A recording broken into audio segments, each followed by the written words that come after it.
Sino, and Terry Heimat, Mahler's Prank, the audio drama to the music of Gustav Mahler. Original music by Terry Heimat. Poetry by Sino. Narrator John A.I. Reed.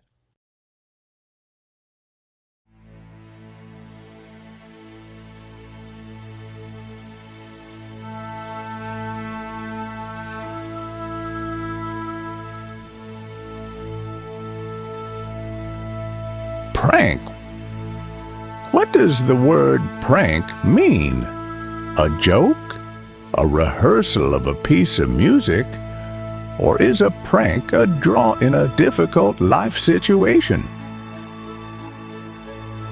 Score of the third movement of Mahler's symphony, Strokes. What will the finale of all this be?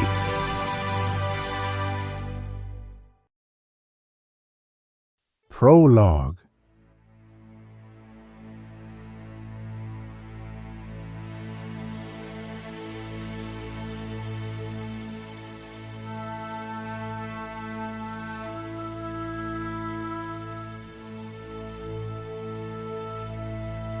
Prank by Sino and Terry Heimat. What does the word prank mean? A joke? A rehearsal of a piece of music? Or is a prank a draw in a difficult life situation? Personalities. D. Dirigent is the chief conductor, maestro, the god and king of a prestigious orchestra. He is internationally renowned and respected. A gray-haired man of about 65 years old, a vulnerable and deep-thinking person. S.G. Semyon Sioma, or Semen Grigorievich, the administrator of the orchestra. He has a nuanced understanding of music and finances, has an excellent sense of humor and a huge heart, devoted to the conductor. J.D., junior dirigent, young conductor, graduate of a prestigious university, spoiled brat, but an absolute fan of his work. Tolya Maslov, a librarian, a man in his 50s, a retired French horn player, a pedant, and a very gentle man. Founder F is a man in his 50s, a well-known businessman and financial patron of the orchestra. Orchestra players, police officers, CM, cameraman. A man with a camera walking around filming everything, but none of the characters see him. Scene 1. The evening after the rain, a cameraman flies in like ball lightning, barely glowing spectrum.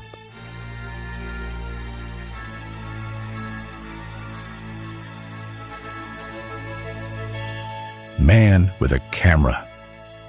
The spirit of Mahler in an empty hall. But why are they so careless? In the holy of holies of the orchestra, the rehearsal room, the consoles and sheet music are carelessly arranged. Everything is in chaos. Thank God that the violins are lying carefully, cellos are neatly arranged. Double basses are propping up the walls. There is someone's hat on a tuba, and trombones are on stands, scarves on the chairs, ladies' concert shoes with a dusty patina, notes scattered about, violin cases, chaos.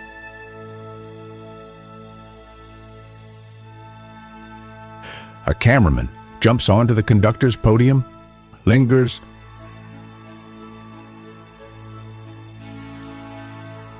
CM, score of the third movement of Mahler's symphony, Strokes. What will the finale of all this be? A cameraman jumps off the podium and rushes to the left, where laughter and loud speech can be heard.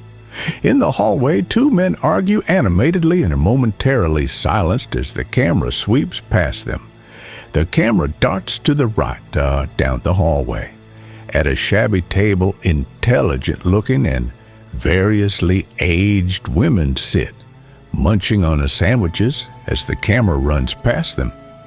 The camera runs past a toilet, from under the door of which cigarette smoke is billowing. 3 men are smoking near the restroom door. In the distance, 4 other big guys sit playing cards on a cello case. One has a trombone on his feet. The fastest player hastily turns over a sheet with a record of a preference bullet. On the back of the sheet are the notes.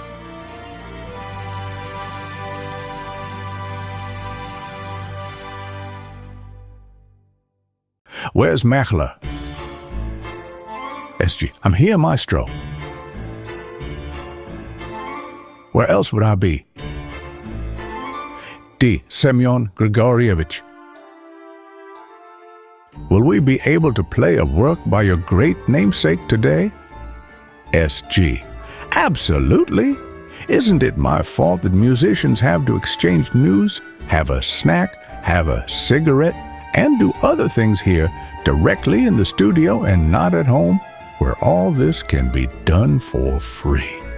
And mind you, if my dad had enough money not only to change my name, but also to remove the letter H in my surname, which is unpronounceable in the whole civilized world, my surname in Russian would be pronounced Mahler instead of Mahler, and I could now sit with my violin in the front row of the orchestra to the left of the conductor, instead of being a babysitter to those careless people with musical instruments and conservatory diplomas.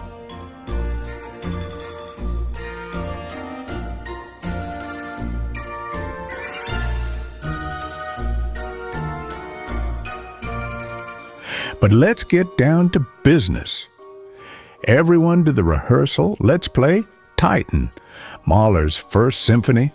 He said with pathos, and without pronouncing the letter H, with a distinct Austrian accent in the surname Mahler.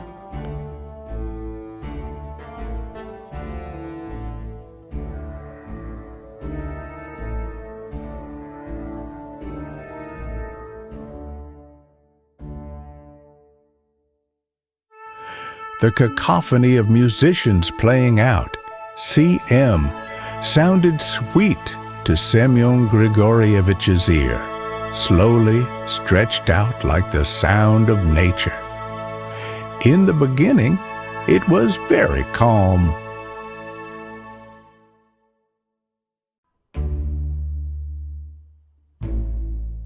Scene 2. CM. Well, now comes the fun part. Rehearsal routine. We set the cameras for daylight and shoot the rehearsal of Hunter's funeral.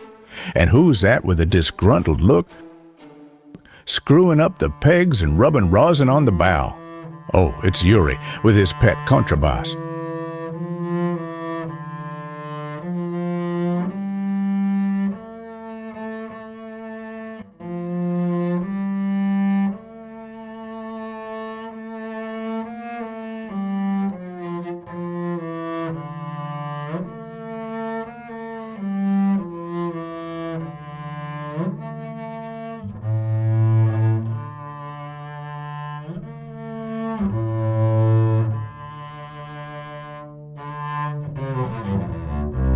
Yuri, Tolya, where did you come from? Rumble in the hall comes in Tolya Maslov. Yuri, didn't they teach you at the conservatory that it's bad luck to drop the score on the floor? Tolya Maslov, oh, great Scott! Yuri, what's wrong there? Tolya Maslov, nothing. How many times have I told you to hammer this nail into the floor, but it's still sticking out? Yuri, so it's fucked? Tolya Maslov, oh yeah, I hurt myself. Yes, what are you doing there? Yuri, the strings are wet. Where's the moisture coming from?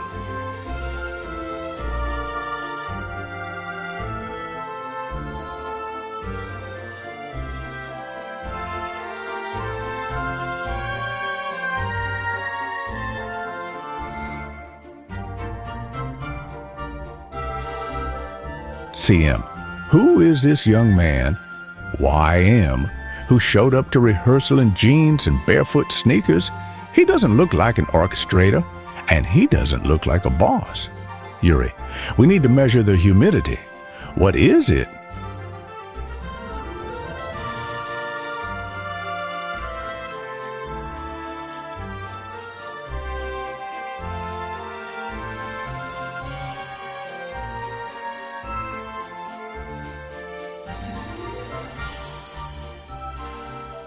JD, hello? Can I help you? Yuri, Maestro, what can you help me with? You may need a different rosin or a different string. Oh, I get it. It's a top wet string sound. Yuri, a big bow for your deep knowledge. Tolya Maslov, I'm running out of powder in my printer. Yuri, Tolya, wait with your powder. A young man here is interested. You see, young man, I've played this solo many times. Mahler wrote it in D minor, and the tessitura is high.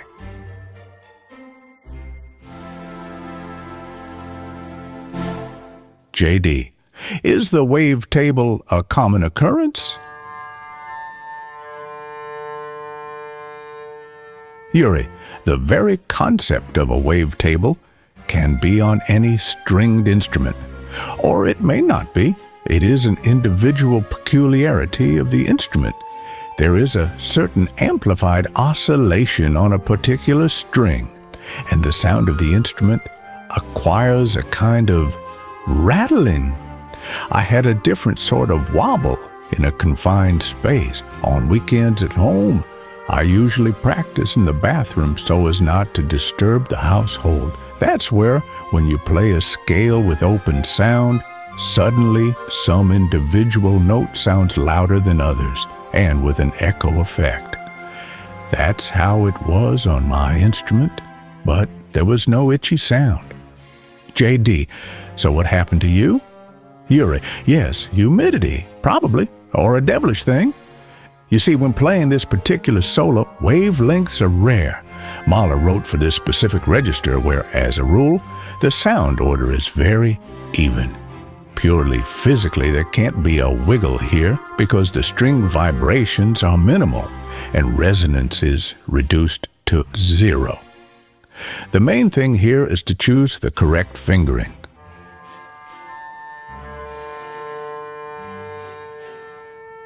JD, the music is brilliant, isn't it? Yuri, folk. It's a well-known song. JD, yes, but only in minor. Yuri, I associate this part of the dreary march with bolero, where there are overlaps and roll calls of instruments. The solo itself is not technically challenging, but there's always a chance of a screw-up. It's better to learn, in short. The main thing for me was to choose the fingering and the character. The repetitive section in my mind had to sound like an echo.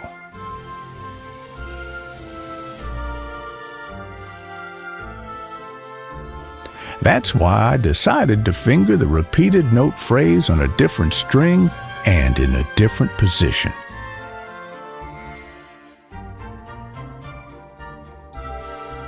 Then the sound became more muted in the repetitions. And in the last octave phrase, I used a flageolet in the repetition so that I didn't have to make octave leaps and complicate my life. JD, it's a shock for the audience if they don't understand where the music makes them cry and where they laugh. We're trying to chew that up for them. Or do you want me to explain it to you, the orchestra musician, too?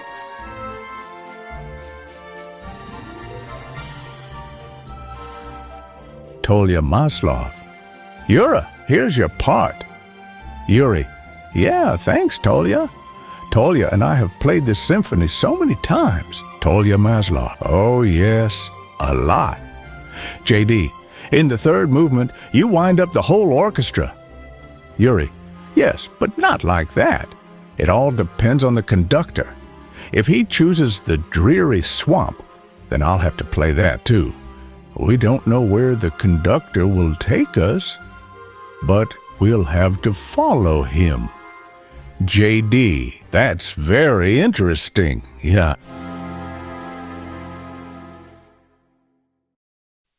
Scene 3.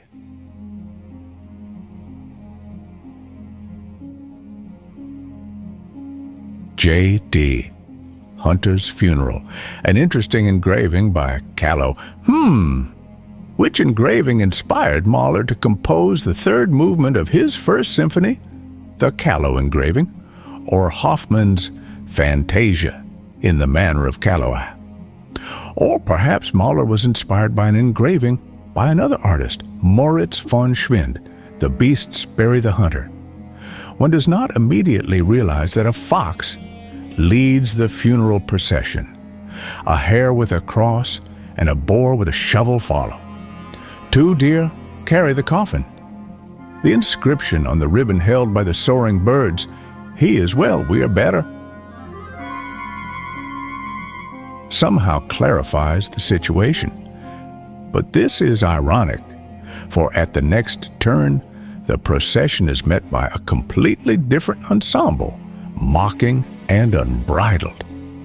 Symphonies usually bury a hero who has fallen for the sake of mankind, as in Beethoven's Third Symphony, the Heroic. But who does Mahler bury in his symphony? Faith in humanity? Faith in himself and the bitterness of his childhood? Or like the other 2 romantics, Heine and Schumann, he buries his songs.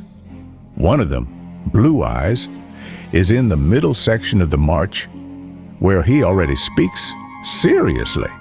In the future, however, the funeral march will be included in Mahler's symphonies, the 2nd and 5th, more than once, and already without any irony. Yes, we studied this at the conservatory.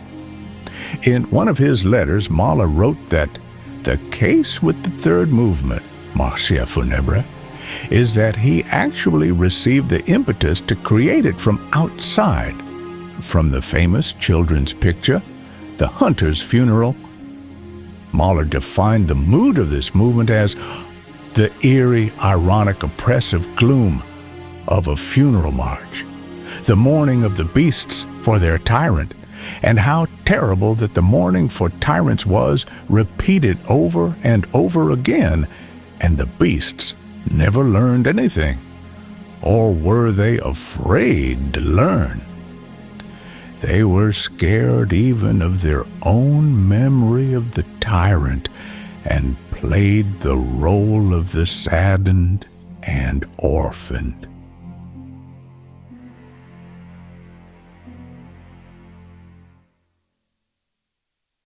Scene 4.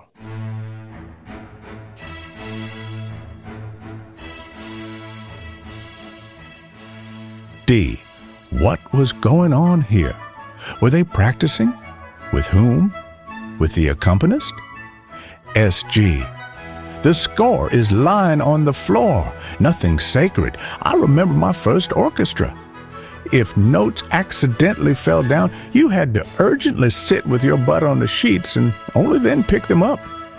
Our first cellist might not have buttoned his fly or combed his curls a la morning Beethoven, but he went on stage like a Russian czar with scepter and orb. In one hand, a priceless master cello, and in the other, a firmly clamped part. And notice, he never left a note on the lectern. When his colleagues made jokes about him, he always replied, "The notes are the whole recipe for music. I don't trust anyone."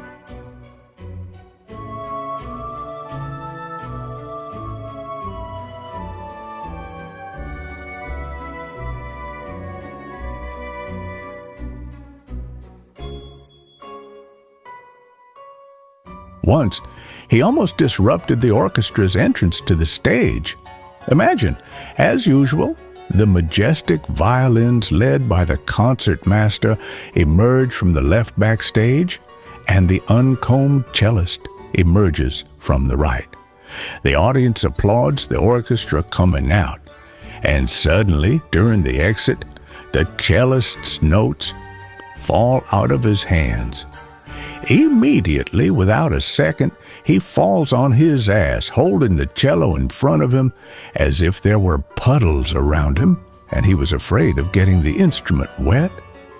D, like in the comedy, when a drunk man falls on his back, but in his hand he has a shot glass filled with precious vodka. SG, the crowd of orchestrators in the back stopped, not interfering, and watching the ritual of saving the sheet music. But there was a hitch. The cellist's ass was heavy. He couldn't get the last page out from under him. Looking at the unhappy cellist, the left side of the orchestra stopped in a daze. The audience began to whisper upon seeing the extraordinary event. There were shouts, "Help him! You have to go. He's not drunk, but he's funny. Is there a doctor in the hall? Yes, there is. Colleague, what's going on? Laughter in the hall," and so on. By some miracle, the cellist took out the last sheet of paper and, taking the bow in his teeth, plumped down on a chair, and with one hand, without putting the cello on the floor, put the notes on the lectern. He played remarkably well that day and did not even get a reprimand from the conductor.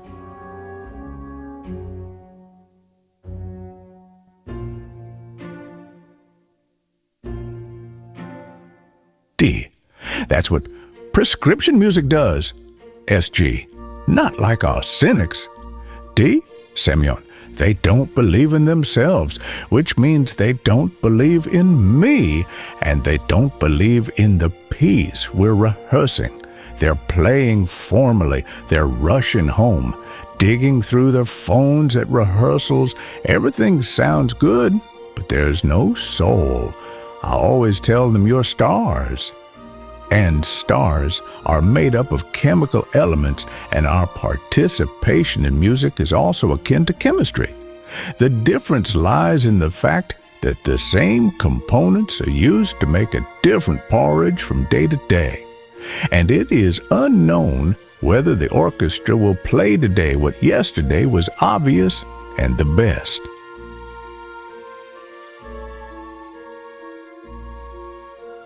Relevance to today through the prism of the past is what they are missing. SG Maestro, they don't even think about it. D.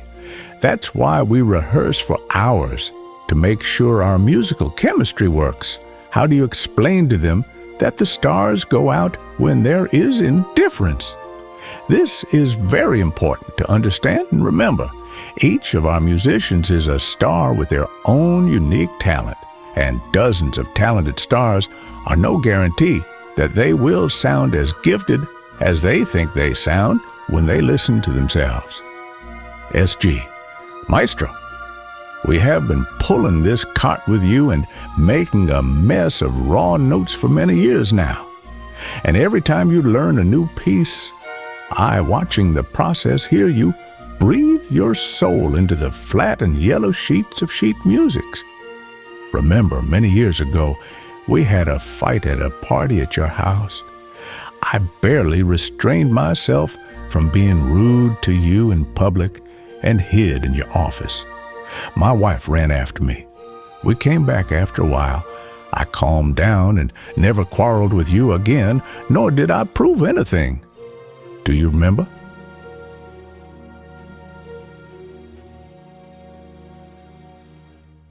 D. Yes, I remember, and I'm very sorry about that. Understand me, Semyon. I can't help it when there is a misunderstanding. After all, before I say something, I check and recheck my speculations 1,000 times. This may lead to forgetting reality, and only time can explain to me what I was inaccurate or wrong. It is only my education that prevents me from being a shoulder to cry on.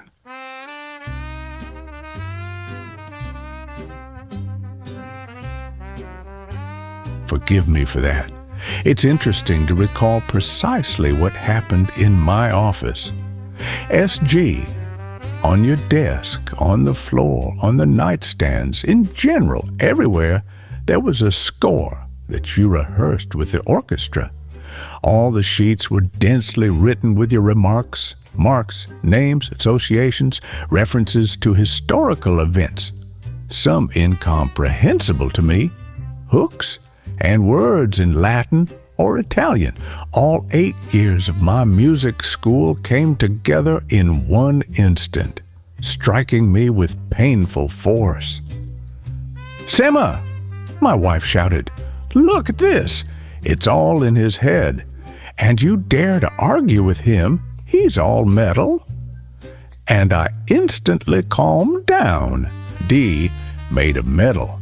It, as you know, rusts, tires, bends, even breaks, unless it's titanium. SG, exactly. What are we doing with titanium? You've announced a vacation. Will the musicians understand what kind of performance you are aiming for? How will they feel about Hunter's funeral? And will they go to that funeral? I'm not sure. They used to call me a woebetide in high school. I didn't proudly roar like Gorky, but I always had a premonition of the coming failure. By the way, musicians tortured me about my attitude to the klezmer funeral march in the Hunter's funeral. Apparently, they think I am an expert in klezmer music, but that is far from the truth. On the street, in a small shtetl, the sun shines like a vessel of gold. Children run and play with a dreidel in a story Mama told. D, well, what did you tell him? SG, klezmer music is the traditional music of Ashkenazi Jews, and its roots are in medieval tradition. It was impossible to imagine a Jewish wedding without a klezmer a cappella. As my mother used to say, a funeral without tears is like a wedding without klezmer. So you need irony and sarcasm in the performance, because if you play this march academically, it would mean depriving the music of the necessary energy.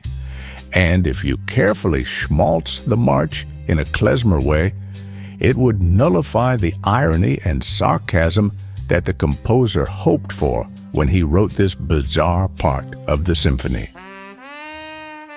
Oh, my shtetl, my heart's delight. Your street is my world, my pain. Find a glance and a joyful sound for my soul to warm my veins. D, and what advice did you give them, Semyon?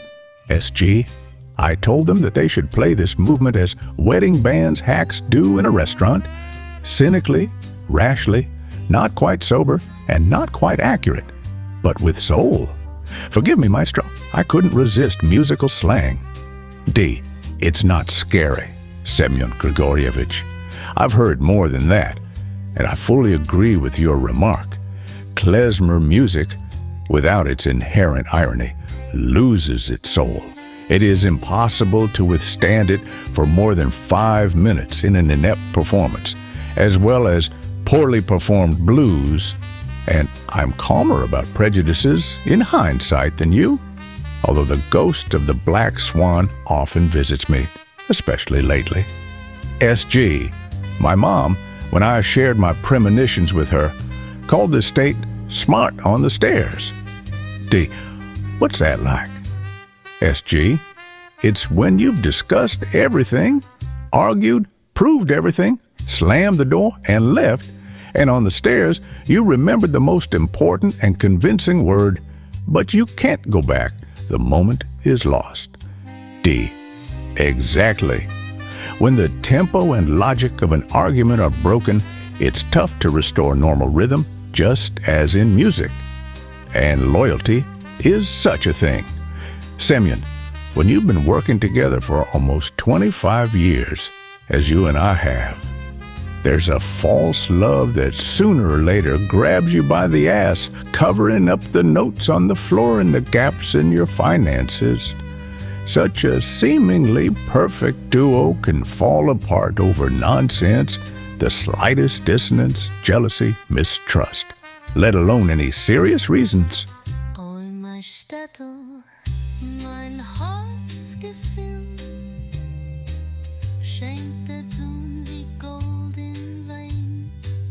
Kinder laufen, lachen, nicken, drop ik rot in een kleinen Pein.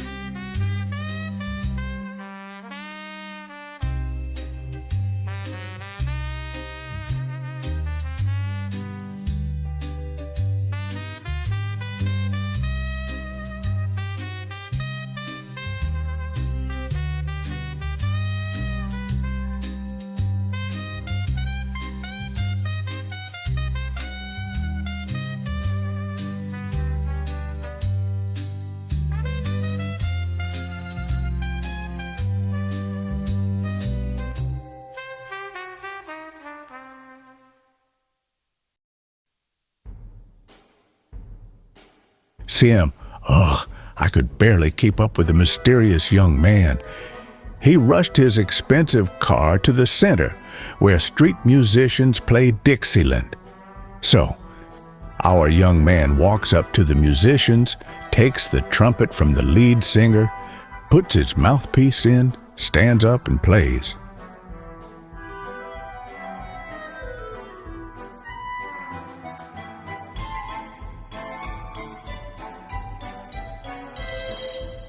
Drummer: that dude is a good cat, one of ours.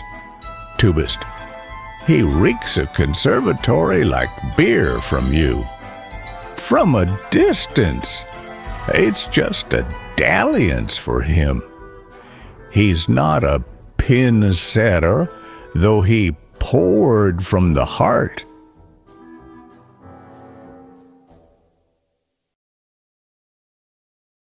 Scene 5.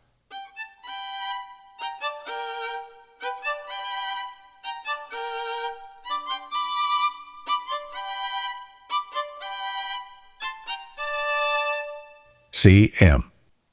I dreamed of Semyon Grigorievich sitting on an old leather sofa like a horse. He sits disheveled in an unbuttoned concert shirt and pajama pants.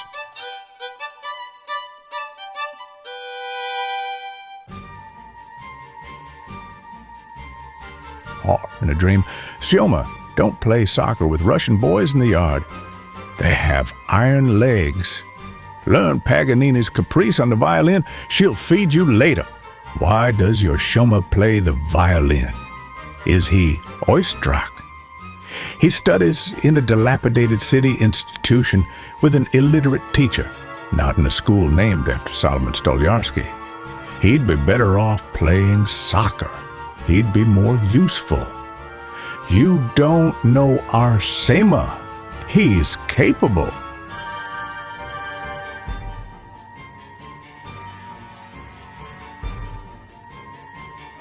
He'll sit in a black suit on a chair with a violin to the left of the conductor. But first, let him learn to play Paganini before he joins the orchestra.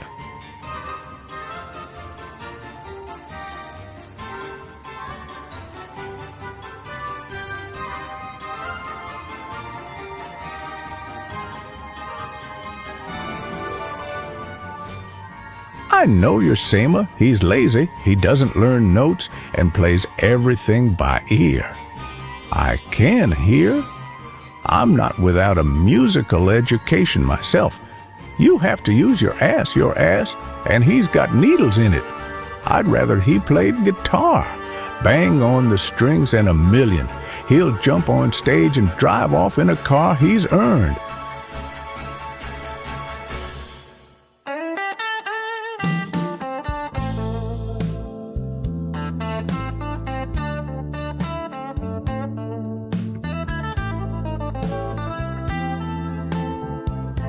Otherwise, he's as much a violinist as I am a policewoman. And anyway, why does he need Paganini? Let him play scales. One of my acquaintances used to say, my peers taught Bach in the corridors, and I played scales and arpeggios. Now they only know how to play Bach, and I can play everything. SG, it is necessary to run away from the stuffy courtyard, but the street is no better. Sema is small and unsightly, and Sioma has a violin. Sema's mother is uncultured. Sema learned to play the guitar and ran to the radio.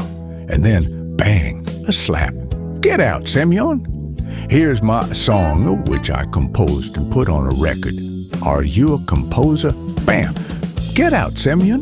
Why are you singing in English? Sing about Komsomol construction sites. What are you singing about? About love. That's not your role. Millie Bullshit Vanilli can sing about love and making money. They're allowed to do that. SG, where should I sing? Go to Israel, Sioma. Sing there. SG, I don't want to go to Israel. I want to sit here on the chair to the left of the conductor with a violin. Too late, Sema. Too late. Everything. Your chair is already occupied. Social elevator. Have you heard of it? Go to Millie Bullshit Vanilli to work as a road manager, carrying instruments. Sell tickets. That's where you belong. Why not? It could be a good thing. Travel, hotels, and loyal girls. Huh. Sioma, my mama taught me to not trust fate. Oh, my mama taught me not to trust fate. And my mama taught me not to trust fate and to trust myself and only myself. My mama taught me to not trust fate. Oh, my mama taught me not to trust fate. And my mama taught me not to trust fate and to trust myself and only myself. My mama taught me that everything is never okay. Oh, my mama taught me that everything is never okay. My mama taught me to cry, and my mama taught me that even nothing is nothing. And no advice, no teaching, no dirt, I never took anymore. And no one's advice, no teaching. No teaching, and no advice, no teachings, no dirt. I didn't take any more. I just walked through life with junk in my heart and lost it along the way. SG, Citizen Warden, what is prison for? Why did the prosecutor draw me a Diaz? You, Sioma, gave false concerts. You, Sioma, paid a lot of money to musicians. You, Sioma, lived on big money. You, Senya, the big boss, stopped believing you. SG, everyone knew that. Who would work at the stadium for a penny? Who paid for the stadiums? Who was buying expensive tools? Who was pleasing the big boss? Everyone knew. Everyone stole, and you, Senya, are sitting. Mommy, how can it be? It's not cool at all. You loved the black life, Senya, but you were afraid to steal, so you ended up in a camp with the thugs. In prison, I played guitar about life and love, about thieves and cops, and howled like the Beatles and the Rolling Stones. And when I got out, I was gone. Oh, gone. SG, Maestro, save me, believe me, give me a job. I can do everything. I love music. I've been dragging money to the bosses. I put the blame on myself, and they betrayed me, framed me, they threw me in jail. And the maestro believed me, and hugged me and hired Semyon. Semyon opens his eyes. SG, it's crushed again. Everything is clear in the dream, and then it all curls up in a tube of tissue paper and disappears.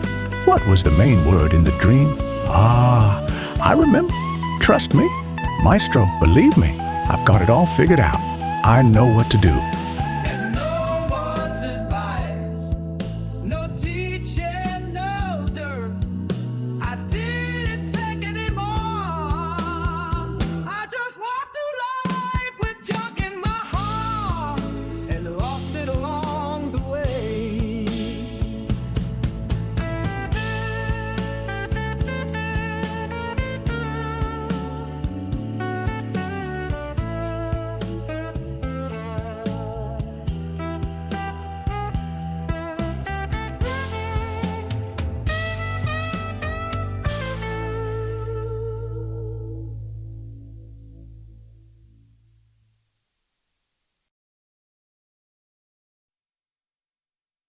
Scene 6.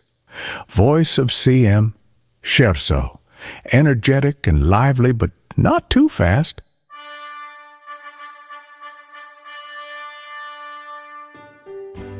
CM.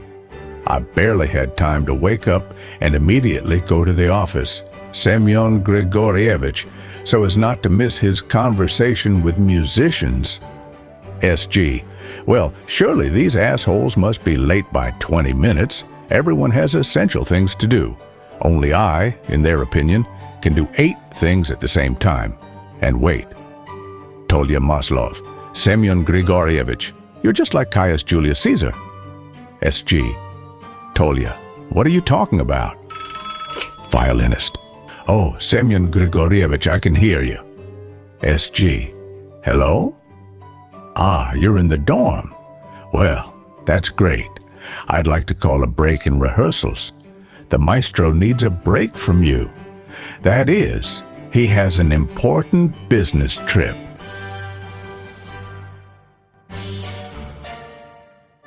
Tolya Maslov. Yes, what a clever move. SG.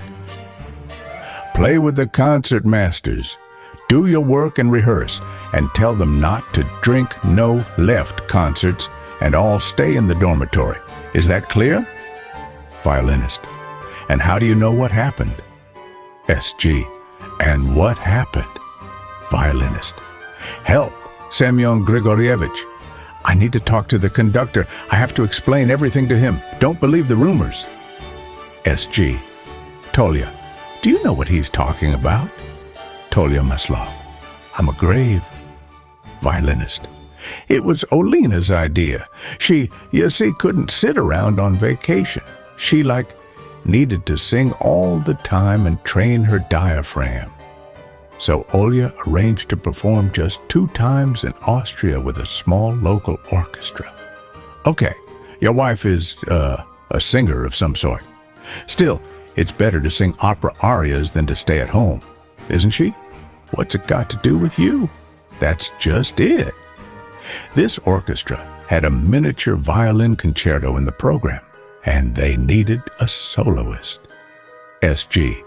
And you, of course, immediately agreed to this hack job, knowing how our maestro treats pranks of this kind. Tolya Maslov. Now Semyon Grigorievich is going to crush him. Violinist. Semyon Grigorievich, one would think that you could argue with your wife and come out of this dispute a winner. Is that what you think? SG. I can bet, but to come out victorious, well, I don't know. Violinist. So I gave her kochum at first, and then capitulated. SG. Tolya. What did he give her? Tolya Maslov. A full kochum tasset. Violinist. We took the tickets, packed our bags, and flew to Vienna. Naturally, the suitcase with concert costumes was lost. It's still good that I didn't give the violin to these beasts at the airport or customs. And instead of walking around Vienna on my only free day, I spent hours on the phone in a stuffy room dealing with my luggage. It was great that the local receptionist was so helpful and assisted me. I even refused to stress to go with Olya to the Vienna restaurant Plakuta, where they serve my favorite meat with beer. SG, my sincere condolences. And then what? Violinist. Suitcase with things brought directly to the theater 20 minutes before the beginning. SG. Well and wonderful. What's the tragedy? Violinist. You know that Olga has a favorite cat, Wagner? He is enormous, very jealous. And he does not tolerate being left home alone. SG, let's say, violinist.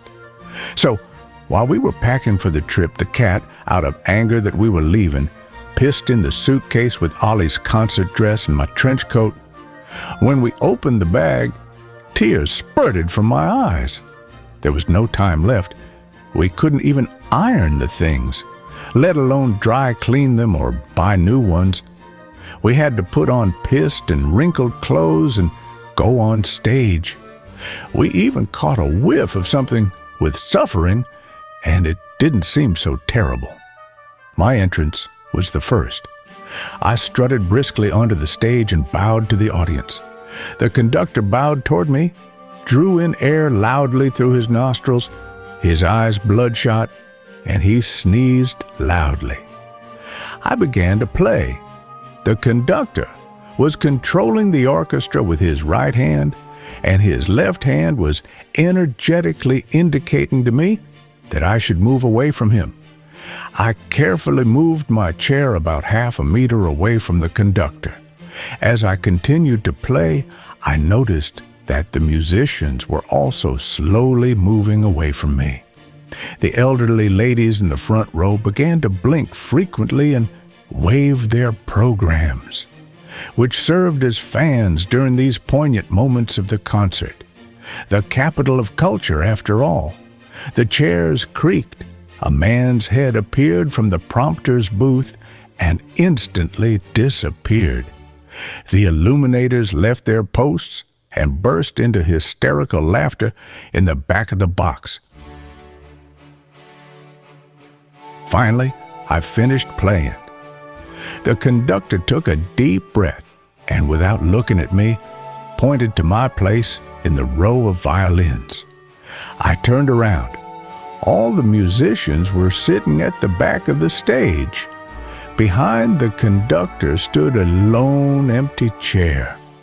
All the other violins moved away. I tried to push the chair closer to the others, but it let out a threatening clatter. Violinist. That's not all. When the conductor breathed a sigh of relief, Olga appeared on stage in a pissed dress, smiled sweetly, and stood next to the conductor. This is where the light show began. SG. What can I do? Violinist. You see, this horror was videotaped and posted with comments on the internet. I'm afraid that when the maestro finds out about it, he won't be pleased. SG. You're right. We only need pissed-off fans, hackwork, and disrupted concerts here. Violinist. Help. Semyon Grigorievich. You and the maestro have such connections and authority. Agree to have this video removed. Threaten them with a lawsuit in the end. SG. Have you ever heard of the Barbra Streisand effect? Violinist. No, I haven't. SG. That's what I thought. You see, censorship and trying to remove certain information from public access only lead to its wider dissemination. Barbra Streisand once went to court to sue a photographer for $50 million for a photo of her house and to remove the photo from the internet. Because the photographer published the photo along with photos of thousands of homes along the California coast, where Streisand's home is located, the court dismissed her claims. Moreover, the court ordered Streisand to pay the photographer $150,000 in legal fees. Violinist. And the photo? SG. After the trial and the high-profile scandal, the photo was viewed by millions of people on the photographer's website in a short time, and he made a lot of money from it. So, if you and Olga don't want to become a cat's laughingstock, forget about your brilliant idea of judging and banning. And remember, what is printed on Friday tends to be forgotten by Monday unless their interest is fueled by courts and bans. Well, I guarantee you a reprimand from the maestro and jokes from the musicians about it. SG. Well, Tolya, how do you like it? Tolya Maslov. Elegant. We had an oboist in our orchestra at the conservatory who drank heavily. Kron. So when he went on stage, his ambergris was the smell of all the nastiness in the hall.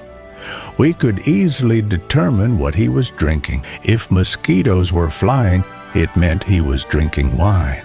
If there were midges, it meant beer. SG. Yes, the ways of the world are mysterious.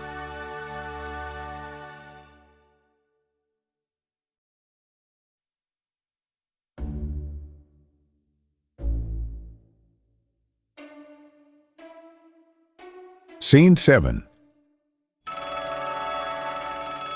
SG. Hello, Maestro. Good afternoon. The founder urgently invited me to lunch at his favorite posh restaurant, speaking in a polite yet pressurizing tone that left no room for refusal. D. And why refuse the boss? Given that I was not invited, it's clear the conversation will not only be about music.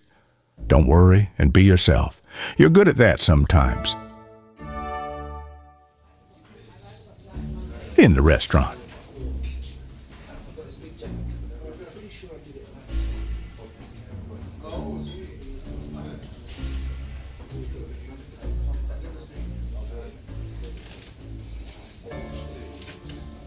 Founder, F. Good afternoon, Semyon Grigorievich. Hello. We have a few minutes before my guest arrives. What news? How are the Titan rehearsals going? SG, all news is purely local. We are rehearsing with a squeak, but we are making progress. By the deadline, we will be ready. F. And why with a squeak? SG, you know the maestro's character. He's a metal detectorist, a titan. Achieves the right emotions in his interpretation of Mahler's First Symphony, particularly the third movement, The Hunter's Funeral. Here, we need strength, expressiveness, and irony. But so far, we have only sounds against a background of fatigue. We gave the musicians a vacation before the final rehearsals, right? But the maestro is in daily contact with the concertmasters. Do you have any cause for concern? F. Number. Not that there is concern, but there is a certain discomfort. The maestro, as you know, does not tolerate interference in the orchestra's repertoire policy.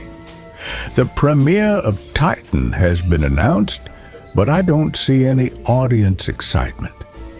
Tickets are not being sold, and the budget for this year has already been utilized. I talked to our Titan on this subject, but he has one answer. We will build a palace and people will come. And if they don't come, what if they're not interested in immersing themselves in the atmosphere of Hunter's funeral? Don't take me literally, but we're not having fun as it is.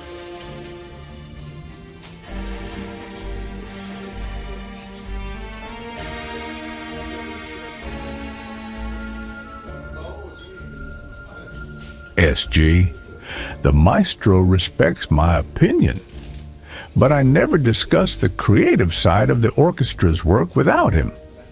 I have enough problems with everything else. F. I didn't expect a different answer from you. And how is the maestro's family? Is everything harmonious on the family front? SG, now you've really upset me. Did they say something to you about the maestro's wife? F. Well, Semyon Grigorievich. I'm not a gossip, and gossip is not encouraged, but Maestro is often seen in the company of a soloist known to you from the Capital's opera. He even invited her to dinner where I was with my wife. I am far from sanctimonious, but in a society where there are practically no secrets and everyone knows each other, this causes gossip.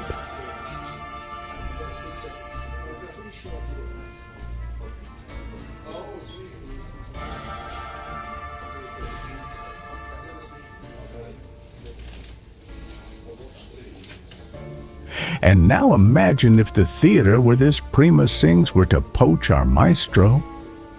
What will happen to the orchestra? How can we escape a situation where we have only one conductor, who is a sturdy, unbending titan himself? SG. So you are intelligently explaining to me that, as my mother used to say, I shouldn't keep all my eggs in one basket. Is that right? F. That's exactly right, Semyon Grigorievich. Your kochma with eggs always works. That's why I invited a young, talented, and up-and-coming conductor who has just finished graduate school in the States to meet you. A young up-and-comer. This is who we need for creative and material prosperity. He's full of new ideas, and he can't wait to meet everyone. SG. This must be one of those prodigies conducting in sneakers and a jean jacket. It's a welcome thing nowadays. F. What does sneakers have to do with it? He has an entirely different outlook on life and music. No one, God forbid, refuses the maestro. Let the newcomer try himself as a trainee conductor. It's a win-win for everyone, including the maestro. The only reason I didn't call him today is that I need your support. The two of us will convince the maestro, and he'll like my idea.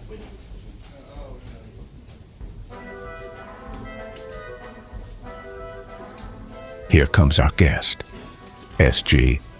Apparently, this is the young hunk who showed up at the rehearsal without my knowledge. He's exactly as described. Led Zeppelin t-shirt, jeans, and bare ankles.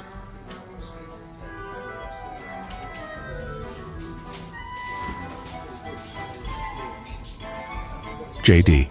No, I am a conductor. SG. Conductor? Wonderful. Are we running a train station? Or should we use the word dirigent, which musicians all over the world understand? I'm just kidding. Have a seat. I'm Semyon Grigorievich, a man who is always guilty, but dystopia is not my specialty. In short, I'm the orchestra administrator. JD. Really? You're the namesake of the great composer? SG. In a way. F. Honored with merit for developing the culture, by the way. SG. The musicians affectionately refer to this title as a glorified asshole. I hope I won't spoil your lunch. Since we already have Maestro, I'll call you simply Conductor, all right? Mr. Founder said you have a lot of new ideas.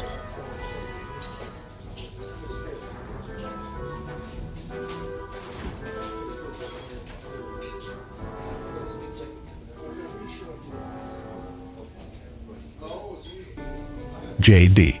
Yes, of course. On the current repertoire, I suggest rethinking the performance of Titan. How long can we exploit the same repertoire?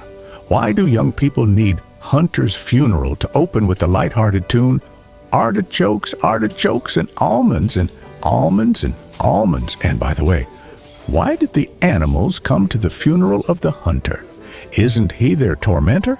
They should be happy.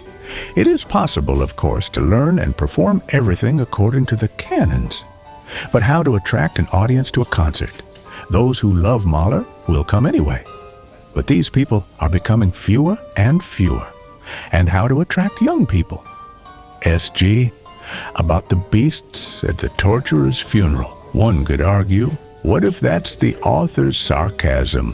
What if they were afraid of not showing up, thinking the hunter was still alive and would take revenge on them?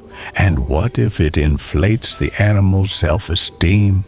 That's how brave we are. And what if they are not grieving at all, but secretly rejoicing and dancing, looking at the motionless hunter? I can go on. I still have many good ideas, like that rabbi from the anecdote who gave advice on how to save chickens from plague until they are all extinct. Anyway, I'm rambling. Where's me and where's the music? As my mother used to say, where's the estate and where's the water? There were problems with water in Odessa, but there was never a problem understanding the hidden meaning. And yet, how to attract young people? JD, with new energy, rhythm, arrangement, boredom and music is cured by the new rhythm that young people are striving for. SG, well, I don't think I'll open America to you if I say that. Since ancient times, most people have perceived music only as a rhythm, while portraying a semblance of dance. I'm embarrassed to ask, but still, does the melody and depth of the piece have some other significance? JD, you are getting off the subject in vain. A classical work is no guarantee of depth and wisdom. Hundreds of works have been forgotten over the years. They were not very popular during the author's lifetime either. For example, Karl Weber's comic opera, revised and staged by Mahler, was not accepted by the public, and Tchaikovsky called it idiotic. SG, if memory serves me correctly, Tchaikovsky's Fifth Symphony and Tchaikovsky himself were said to be a great nudnik, writing music about his own ailments and obsessed with the idea of his own genius. Is it worth listening to that now? JD, not at all, but there are very few classical works that have come down to us that are still being performed, but they too will go away with the lovers of archaic form and traditional performance. How many fans of traditional classical jazz are left in the States, for example? Very few. And how many famous evergreen jazz themes are there today? 20, 30, 50? And in the heyday of the genre, there were thousands of them. But even they would not have survived to this day if musicians who got bored playing swing had not invented bebop, jazz rock, fusion, hip-hop, jazz funk, acid jazz, and so on. Who, in the 70s, 80s generation, would have known about Mussorgsky if it wasn't for Emerson, Lake, and Palmer? Would young people listen to an orchestra if it weren't for the orchestral elements in the Beatles' All You Need Is Love, the opera Jesus Christ Superstar, or Pink Floyd's The Wall? The arrangement and complex musical forms pioneered by Pink Floyd, King Crimson, and later the British Rock Symphony and Metallica, with orchestra performances, played a significant role in saving the younger generation and popularizing classical music. It's no coincidence that performances such as The Three Tenors or Pavarotti and Friends with Rock Performers appeared, is it? They all performed popular classics or arranged them to suit modern taste and rhythm. But how do you perform Mahler so that young people understand what the piece is about?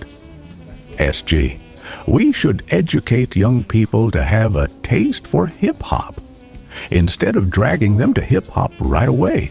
JD, it's not just about taste, but also about the degree of adaptation to modern times and the rhythm of life. How many of your acquaintances will take to reading multi-volume works of the classics? I have practically no acquaintances left who read a 500-page book.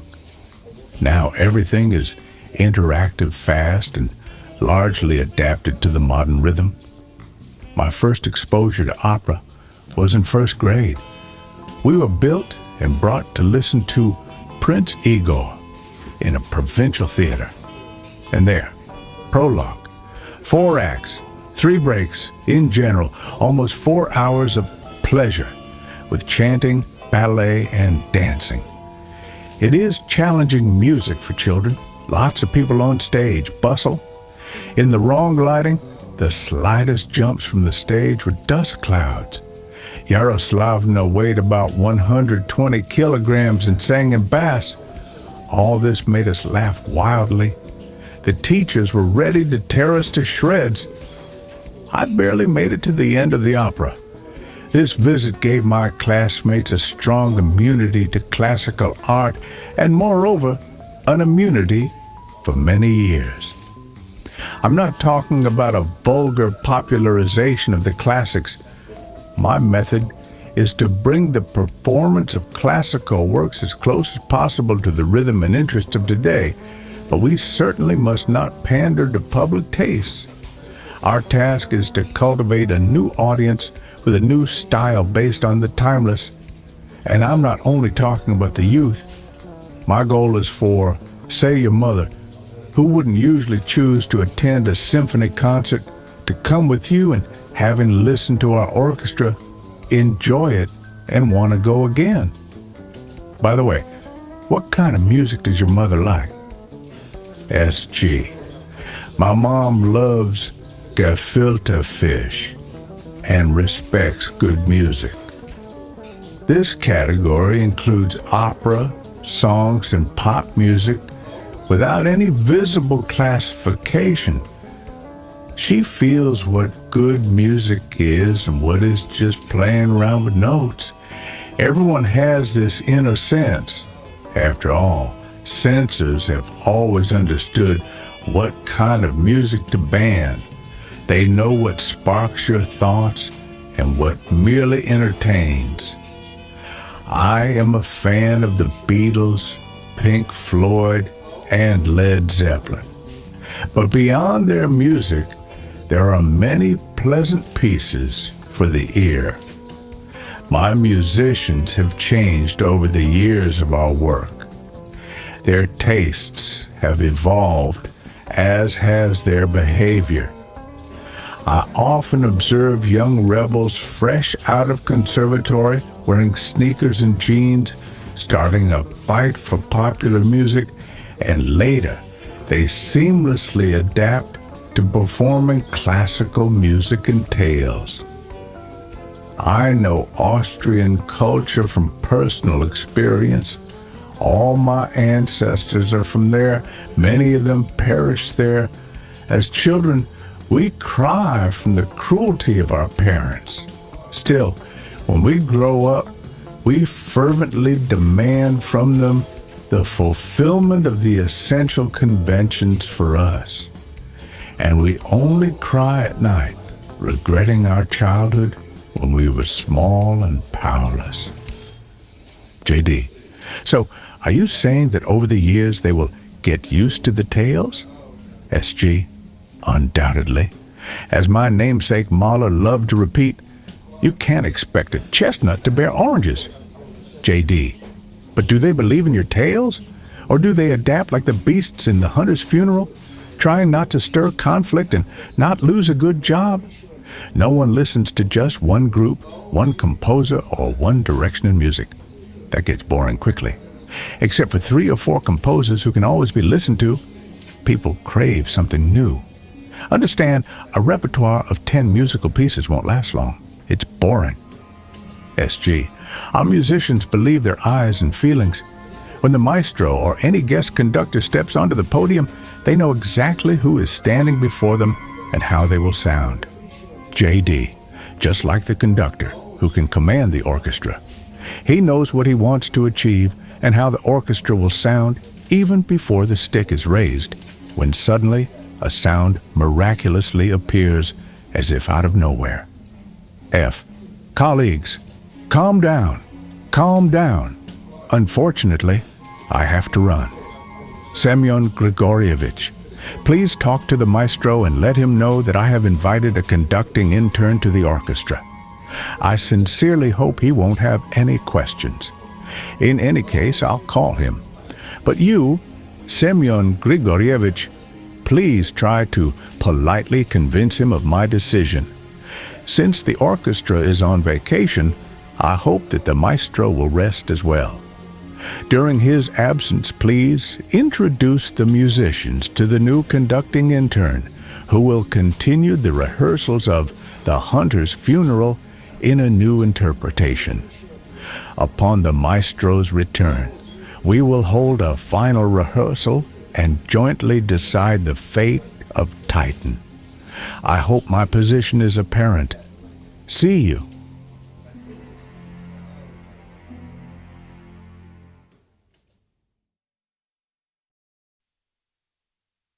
Scene 8. Trombonist, trumpeter, bassist.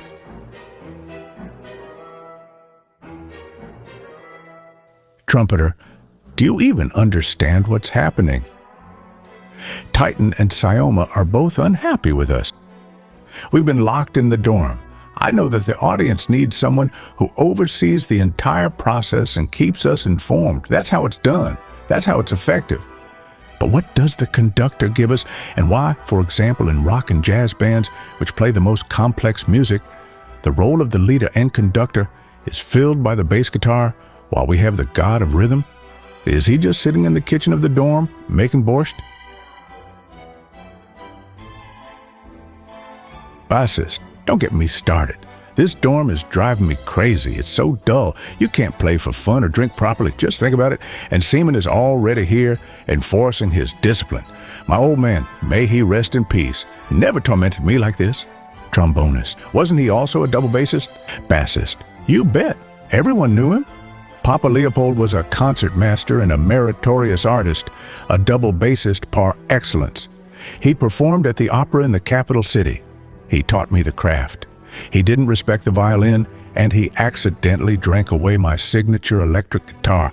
So I had to be gifted a double bass, on which I played blues.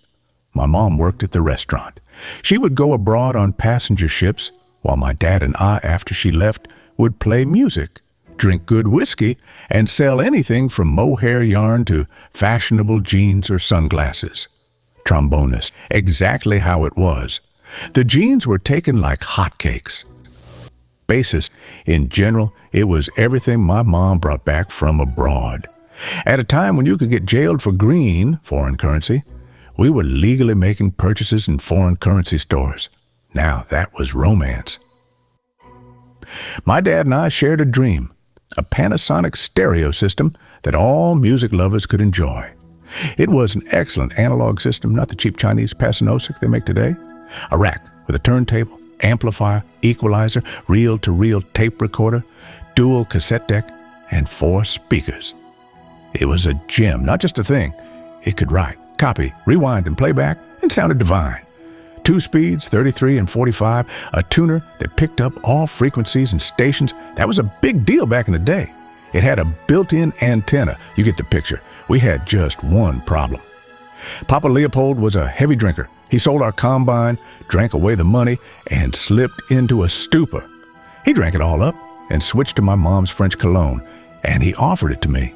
He'd say, "We have a rich, cultured home.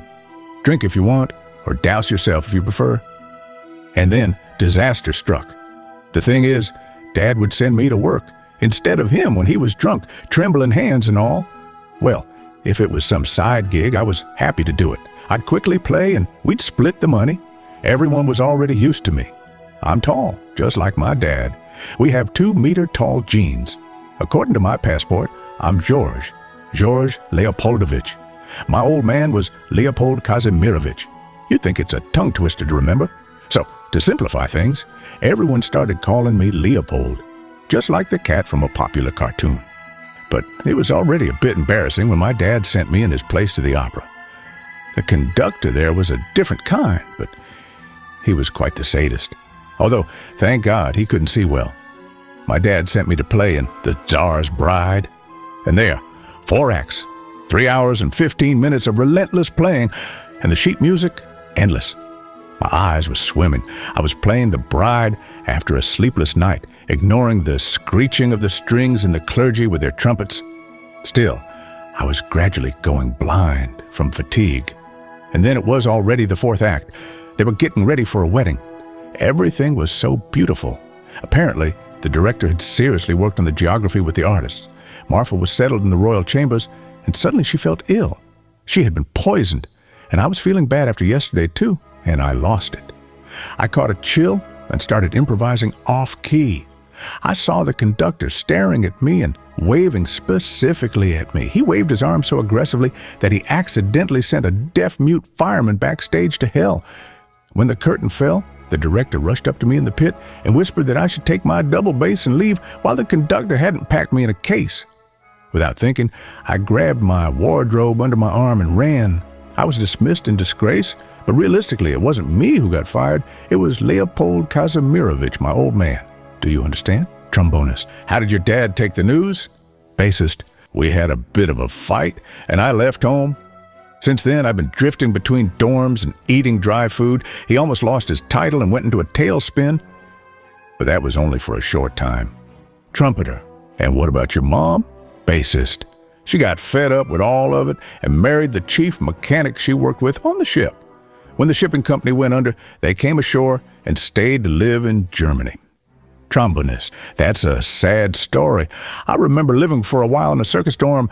That was the bottom.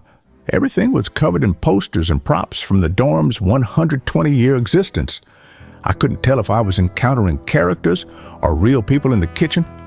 Whole dynasties of circus performers lived there. Nobody knew who they were anymore, where they performed, or if they even performed at all. They were like the lost tribes of Judah. They really only existed within the walls of that dorm. Alongside them were dozens of alias children who were born and raised in circus families, never having been on the stage themselves, but lived and aged in the dorm. Many of the residents had lost their sanity decades ago. For instance, there was an ancient old lady named Durova who insisted she was the famous Cavalier Maiden during the 1812 war. The stagehands had a favorite attraction. When everyone got irreparably drunk, the master of ceremonies would announce loudly, "And now, ladies and gentlemen, presenting the Cavalier Maiden, Countess Durova," and the stagehands would ceremoniously bring out the old lady in pince-nez and a cap, sitting in an ancient wheelchair. She would gaze at everyone with a languid look and tearfully ask, "Well, when? When are we going to the estate?" They would take her away on that phrase. The guests and residents were ecstatic. The dorm housed the Rales, Filatovs, Kantemirovs, Jacomins, and Eichens. Still, nobody, including the administration, could clearly explain why they lived in a circus dorm or whether they were even artists, despite their loud last names. Scandals would occasionally flare up there. I remember the gymnast nearly executed the administrator of the midget circus, who would put 6 to 8 little people to sleep across one bed and rent out the freed rooms for intimate encounters at a cheap price. When they grabbed him by the collar and began to beat him, he would scream, "For what?" I shared with them. The artists were happy. They may be small, but they also need a little extra income. They have families. Trombonists. Trust me, a circus dorm is nothing compared to a circus orchestra. I worked in a circus for several years. The musical repertoire of circuses typically doesn't change. Only the circus acts change, for which they give 2 to 3 days of rehearsal, often with different conductors. There's no time or energy for proper rehearsals, so musicians play as best they can, replacing their sense of measure and lack of taste with cheap vibrato. At the same time, conductors try to pretend they don't notice. They're satisfied if they can just make it through, slapping a bold march-like coda for an encore onto any piece. Circus musicians always drag along an old score they've grown accustomed to over the decades. Accordingly, their sheet music is 40 to 50 years old or even older. The sheets have long since fallen apart, and all the notes are filled with doodles and markings from previous performers. Sometimes you'd play, and it would say, "Look down." Oh, the gymnast is a prostitute. Then, a couple of measures later, the bearer is sleeping with the conductor's wife, and the illusionist plays with 2 bows, suggesting that he is gay. Help the singer with half a brick. She has a double dominant. And it didn't matter that those notes could be 50 years or older. Everyone would all rise together and look down at the stage. After 10 to 15 minutes, the musicians would stand up, look around, and repeatedly turn their heads. Nevertheless, the musicians, whom the circus did not consider to be artists, stuck together and defended their rights. For example, they could give a syncopation in the accompaniment to a troublesome gymnast so that he would jump off the trapeze a fraction of a second earlier, thus avoiding being caught by another equally brazen bull. Of course, everyone was holding on to the long shot. As they say in the movies, during our improvisations, no one suffered, neither people nor animals. Speaking of animals, we had a Himalayan bear who danced exclusively to Brahms's Hungarian Dance No. 5 at a tempo of prestissimo, about 200 beats per minute, in the key of B-flat minor. The sheet music was nothing but black caviar with all 64 notes. We had to lay out a tablecloth of notes across 3 music stands. The bear's number lasted over 15 minutes. He danced and tumbled at such speed that our fingers got tangled and steam was pouring off the conductor. Before the bear's act, half of the orchestra would unbutton their shirts and trousers, and for some reason, the double bassist would take off his shoes. I don't know why. So, we bought a 3-liter jar of valerian at the pharmacy and fed it to the bear before the performance, like a street cat. The bear's legs got a bit wobbly, but he still managed to do his pirouettes just at half the speed. Now the conductor had the hardest time keeping an approximate rhythm while trying to follow the bear. Trumpeter. By the way, I had a concessionaire who sold ice cream at the circus. So he would bribe the engineer to turn up the heating to maximum, even in the summer. It was as hot as hell in the circus. The audience grabbed ice cream as if it were after a high fever flu epidemic. They were raking in the cash. No counting. But they shared the earnings with everyone, so everyone would sweat, but kept quiet. Bassist. Yes, they know how to work and have fun, even playing the gravedigger in the hunter's funeral.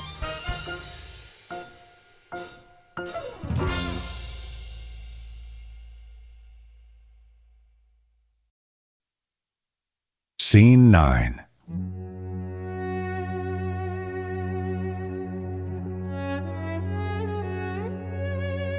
Conductor's dream. There are still sparks hidden beneath the ashes. Oh, how I yearned for my own feelings, to be confident at times as I once was, free from the chains of love, to reach a place where the song is finished. There are still sparks hidden beneath the ashes. Oh, how I yearn for my own feelings, to be confident at times as I once was, free from the chains of love, to reach a place where the song is finished.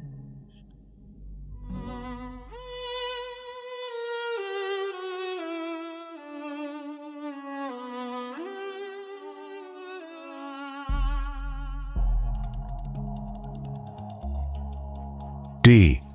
I need to meet with Seaman.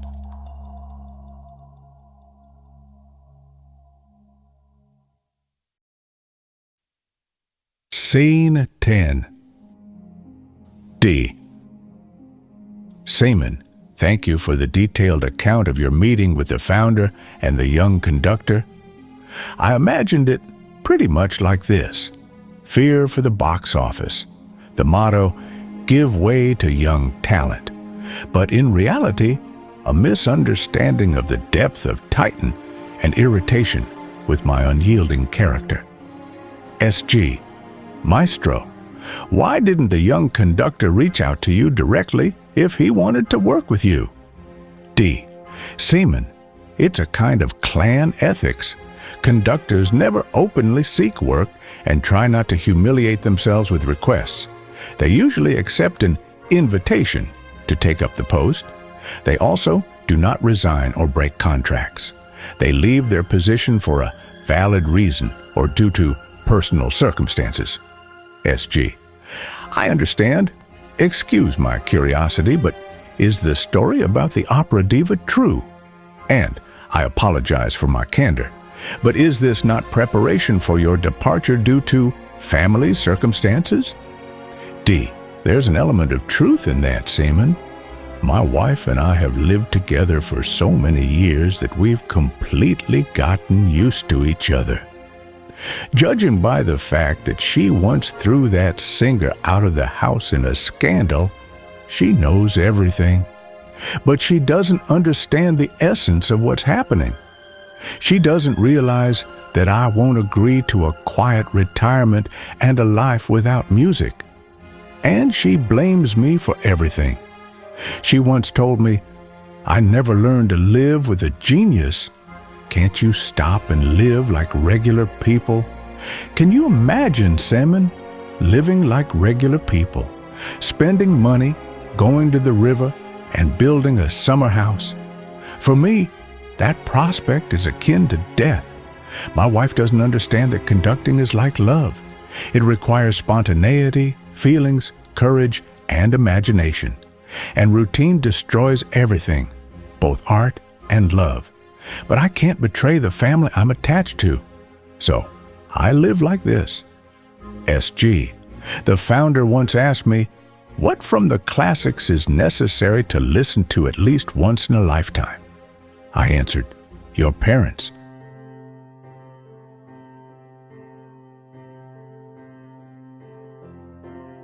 Explain what our musicians and the founder didn't hear in your concept of interpretation. D. Seaman, why do you think Mahler was able to write such a powerful and, at the same time, surreal piece? It's a common myth that composers write works reflecting their momentary state. That's nonsense. This piece embodies his entire life at that moment, his rejection and fear of the street, the endless quarrels between his parents, the search for sound, klezmer motifs that he well knew from childhood, which essentially felt foreign to him. Titan is his own perception of the world. Freud described all this brilliantly. In this work lies his entire life. And I see reflections of my life in his. My search for sound, my ambiguous relationships in the family, my painful self-esteem, my fear that I won't be understood. Mahler expanded the boundaries of what is possible. Titan is not just a combination of craftsmanship, melody, and arrangement, as with many worthy compositions. Mahler played with and amplified all the standard musical techniques known at the time. Titan is a blend of emotions, expression, balance between parts of the symphony, irony, and self-irony, a combination of loud and subtle sections, modulation, and necessary dissonance. You probably know that Mahler was initially a well-known and very successful conductor and pianist, and only later became famous as a composer. He already knew how to achieve the depth and uniqueness of sound. This was the freshest and most modern work of its time, and they try to explain to me that 2 or 3 inexpensive techniques can achieve the sound balance that Mahler envisioned. SG, let's meet with the founder and explain your point of view. D, absolutely not. Let the young conductor work with the musicians. What if the power of persuasion from the young talent positively impacts our orchestra? I'd be more than happy. SG, but what if that doesn't happen? D, then the founder will understand that performing collections of popular melodies like Essential Bach or the best of Tchaikovsky is the wrong path. It's like a joke from an old movie. A world-famous dramatic actor in Poland performs the best parts of Hamlet. Compiling such collections is self-deception. The best quickly becomes tiresome because a beautiful melody snippet doesn't carry the depth of the entire work. It fails to convey the wholeness of the picture the composer intended, simplifies it, and ultimately destroys the piece. It's like offering the audience a joke, but only telling the punchline. nobody will find it funny. D. Seaman, gather the orchestra and schedule a rehearsal of the hunter's funeral with the young conductor. Introduce him to the ensemble. Please inform the orchestra that I will be taking a vacation before the final rehearsal, and I have invited a young and talented trainee conductor to complete the preparation of Titan for performance. S.G. Maestro, will you be attending the rehearsal? D. Out of the question. Let's give the young talent creative freedom. We'll see how it goes. And if he needs help, we'll assist him. S.G. The J.D. would like to meet with you and discuss his plan. D. Well, tell him that I'm going to the mountains, to my favorite boarding house, and I invite him to join me after the rehearsals with the orchestra. It's certainly not a 5-star hotel, but it's the perfect place for creative discussions. There's a piano in my room, and he has a computer, so we'll manage. It's imperative that he leaves his phone in the car and doesn't bring it to the mountains. That's my condition. We'll work without interruptions, free from unnecessary conversations and gadgets. My own phone won't be ringing for trivial matters either. Please tell him to dress appropriately for the season. There's still snow in the mountains, and I hope to walk a lot as usual.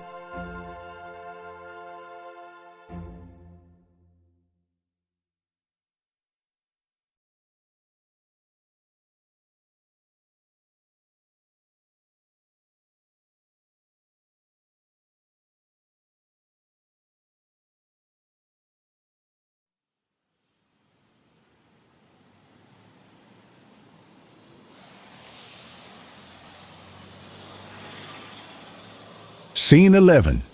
The young conductor is driving in his concept car, lost in thought.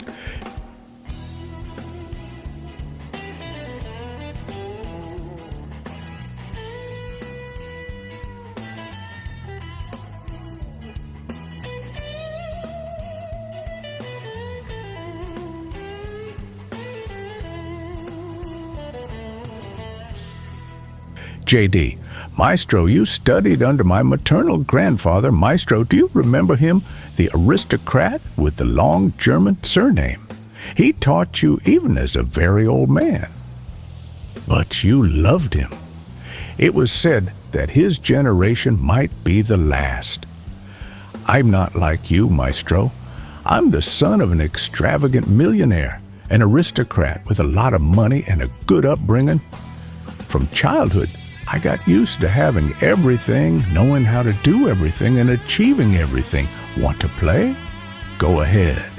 Want to compose? Go ahead. Want to study in the States? Go ahead. I don't necessarily have to be an extravagant millionaire like my dad. Just being extravagant was enough for me. I had money, a lot of money. But what wasn't satisfactory for me, Dad used to say to me, want a VIP invitation to a concert? Here you go. Want a recording session in London or Miami? Here you go. Want to go to the best conservatory? Here you go. J.D. I replied, I'm not interested in that anymore. Dad, why should you be interested? You write songs, conduct orchestras, and make musical films. Can't you stop? You have enough money for 2 lifetimes. This is the first time I've met someone for whom money hinders living life to the fullest. J.D., I dream of growing creatively to prove him wrong. Dad, whom? J.D., I want to prove to the maestro that his generation won't end with him. My grandfather taught him the magic of music interpretation, and the maestro taught me that. I've listened to everything he has done. I am his student. It's time to meet him. Dad, well, you could have donated to a noble cause. Why would you give a huge amount of money to the orchestra, only to persuade the founder to keep it a secret from everyone and take you on as an intern? Why humiliate yourself like that? The best orchestras invited you. The money we gave would have been more than enough to support the orchestra for several years to come. Why create drama with poor ticket sales? JD, you remember the quote from the classic film, right? I buy tickets not for the win. Handouts would ruin everything. I want to learn something, and if I'm lucky, teach someone in return. What do you think, Maestro?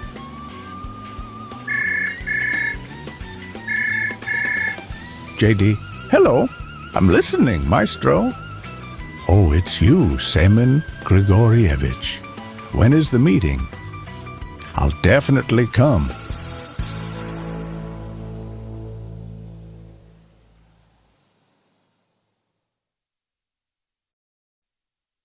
Scene 12. SG, hello. I'm listening. Yes, the orchestra. Me? Mahler. I mean, what Mahler? I'm the orchestra administrator, yes. I know, our conductors are resting there. I mean, our maestro and his intern. They are rehearsing Mahler. No, not me, the composer Mahler. He's already dead. No, he died a long time ago. I haven't spoken to them for 3 days.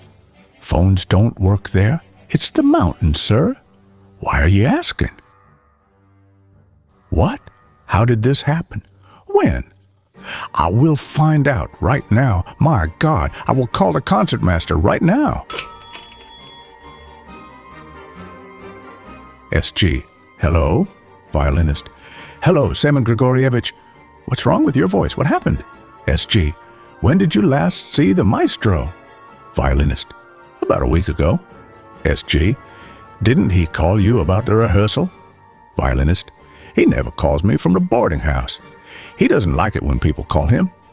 What happened? SG, didn't our intern call you? Scare? Number, he was supposed to call me after the meeting with the maestro and give me some important instructions.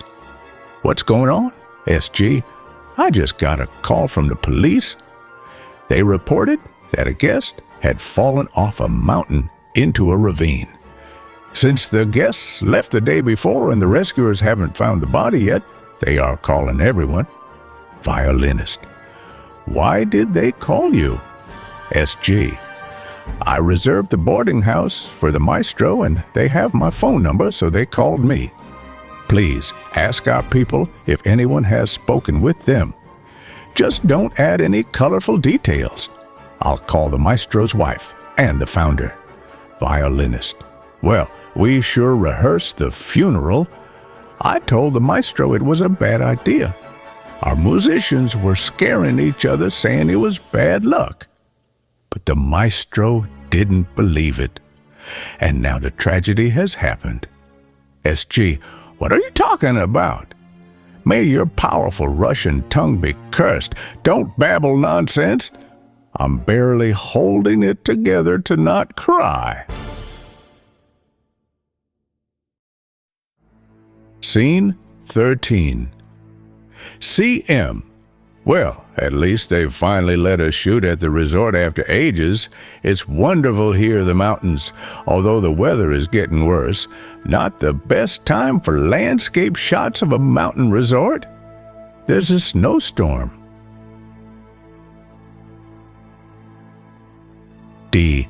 You see, in this place, the hunter's funeral can't be about tragedies anymore. It can only convey sarcasm after the splendid performance of the brass section. Then there will be a turn to an epic false final, and then the coda. All this should unfold with clear dynamic contrast and a certain degree of intrigue.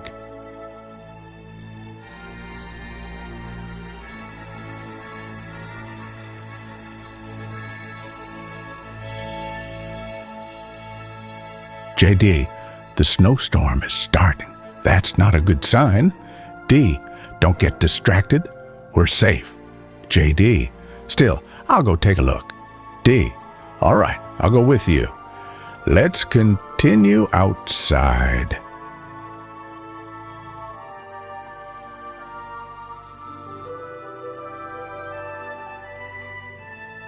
J.D. You're right. There's a rumbling sound like before a landslide. I need to call the rescuers to tow the car and leave immediately, or we'll be in trouble.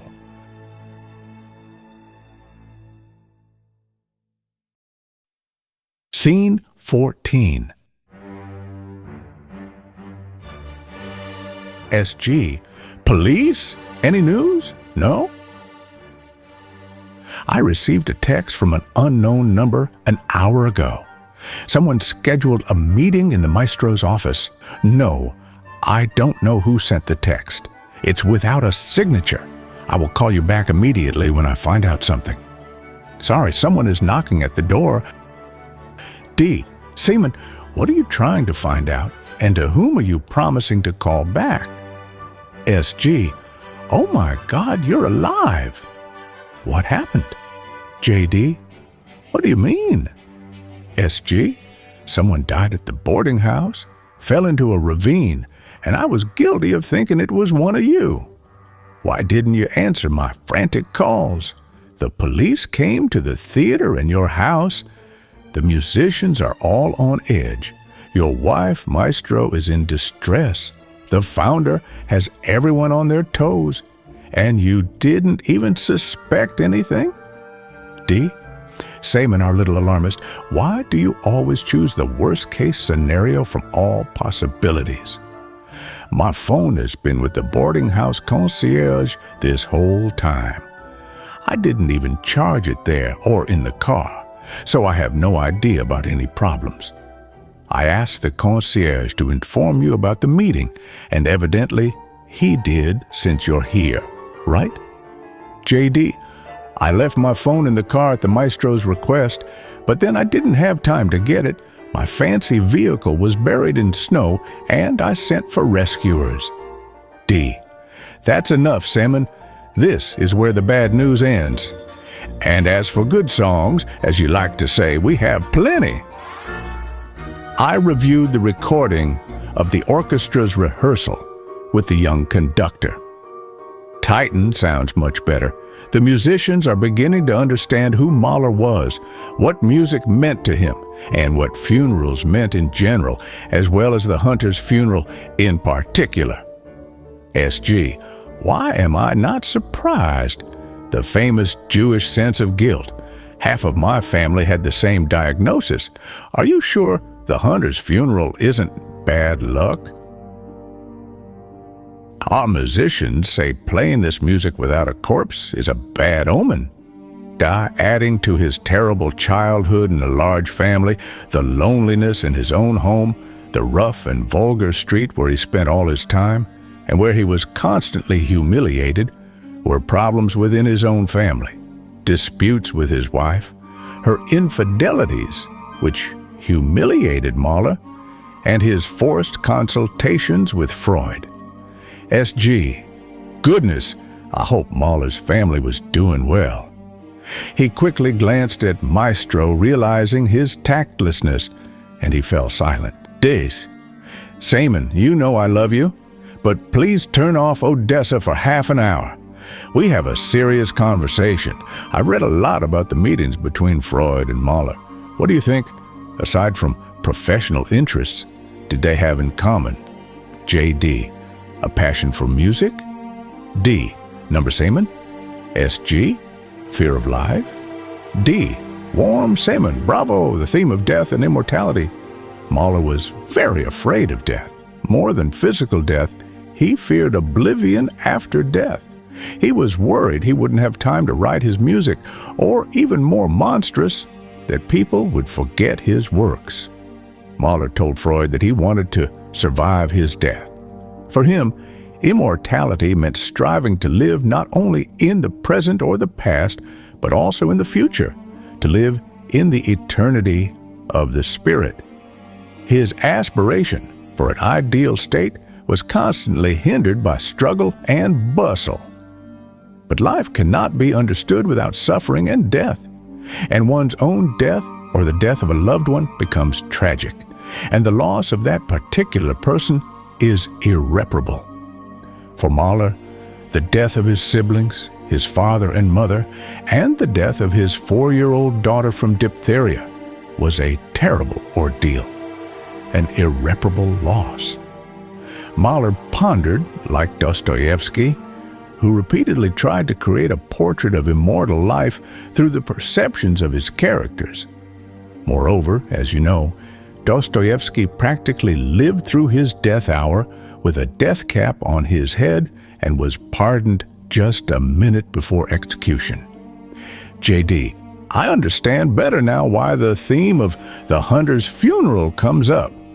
Here we have the base fear of death, sarcasm and irony from people who do not believe in future existence, a practically pagan joy in the dance, all against the backdrop of the exalted and tragic music and faith in a miracle. D. Exactly. Our orchestra used to play the notes in The Hunter's Funeral with diligence. Still, they should have clearly perceived what was happening and empathized with the heroes. Why do you think Mahler addresses the theme of funerals in his very first symphony? JD, again, due to the fear of disappearance? D, not only that, I will risk mentioning Dostoevsky again. Mahler loved to repeat his saying, to write a novel, one must first collect one or several strong impressions truly experienced by the author's heart. This is true, and it applies when we talk about music. In his first symphony, Mahler reflected all the strong impressions of his childhood, which developed into many phobias and disorders. JD, brilliant teacher, may I call you that? It's true, we need to evoke personal emotions in our musicians, their feelings about loss, and hear the sincere tragedy in their performance. But how do we achieve that? SG, I know. D, speak, seaman. SG, one of you has to die, otherwise we won't succeed. D, God help you, seaman, you've outdone yourself. A brilliant plan, in quotes. Should I bring you a gun, or are you just going to strangle us? SG, Maestro, you've been speaking very wisely and beautifully, but either you haven't heard yourself, or I know Mahler better than you do. It's no coincidence we share a last name. D, seaman, don't keep us in suspense. SG, since Mahler wanted to experience his own death and believed in his rebirth after death, why shouldn't one of you die and then be resurrected in his music? D, Senya, I suspected you didn't go to church. I suspected you were an old atheist. But even you know the story of the resurrection well enough to understand that neither I nor my young student can handle a symphony titled Resurrection After Death. SG, I know, but as my mother used to say, if we're going to cut, let's cut. If we're going to die, let's die. But most importantly, dead or not, just stay healthy. Here's my plan. Keep in mind that no matter how much I ask the musicians about this, rumors of the misfortune at the boarding house instantly spread. Everyone thinks one of you has died. That is, everyone believes the rumors, but when they see that you are alive and healthy, they will take it as a sign of good fortune and a harbinger of long life. At least, that's what my mother believed. This way, everyone will heal from the bad premonitions associated with performing the hunter's funeral. We need to take advantage of this because the final rehearsal is tomorrow, right? During the rehearsal, one of you won't come, meaning he will die for all those around, even for me. We will hold the dress rehearsal with the conductor, who is supposedly still alive. Still then, at the concert, another conductor, who supposedly died at the boarding house, will miraculously appear. Voila! It will be an absolute miracle and an exposure. It's the dream of administrators throughout the ages. Thus, the orchestra will experience the funeral of the hunter-conductor and play as you envisioned We will also put an end to the superstition that playing funerals is scary, while weddings are fun. And if this doesn't happen, then I'll take out my violin, sit to your left, maestro, and play myself, and then I'll shoot myself. D. Seaman, that's a very risky joke. Resurrection, on one hand, sounds Christian, but given our circumstances, your scenario is quite pagan in many ways. If we follow your plan, we are sacrificing one of us.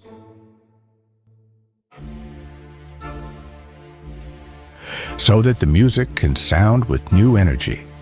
It's very Mahler-esque. The fiercest opponents of his music upon dying made the symphonies they criticized even greater. I don't know if they sacrificed themselves to his music or if the music simply rid itself of them as a bothersome hindrance. You're suggesting that one of us resurrect after the rumors of our death. What will happen to Mahler's music when we return? What will happen to us when we come back? J.D. If we return, you meant to say, and if not, we'll support the tradition started by von Bülow, who plugged his ears while playing Mahler on the piano. Shortly after that, Bülow began to suffer from mental distress and dissolved in the hot air of Cairo. But Mahler's music continued to live. D. You're asking if it's worth sacrificing ourselves for the music. My answer is yes, it is. J.D. Then let's follow Semyon Grigorievich's plan. We can't believe in bad omens, right? Otherwise, this will always remain a subject of our argument. D. Well then, Semyon, it's your turn now. Just as you dreamed. Take your tiny violin and sit in the front row. I don't know which of us is the Titan, and I don't know if you practice at night, but I entrust this performance to you. Just make sure to work out all the details and don't mess it up. S.G. You meant to say, don't flake out, maestro. I'm a superstitious atheist. The wrong word can ruin everything. Just make sure to help control the situation with the founder. J.D. Well, that's already my job. Although I'm a major rehearsing in sneakers, I can still pull off a deceptive pickup.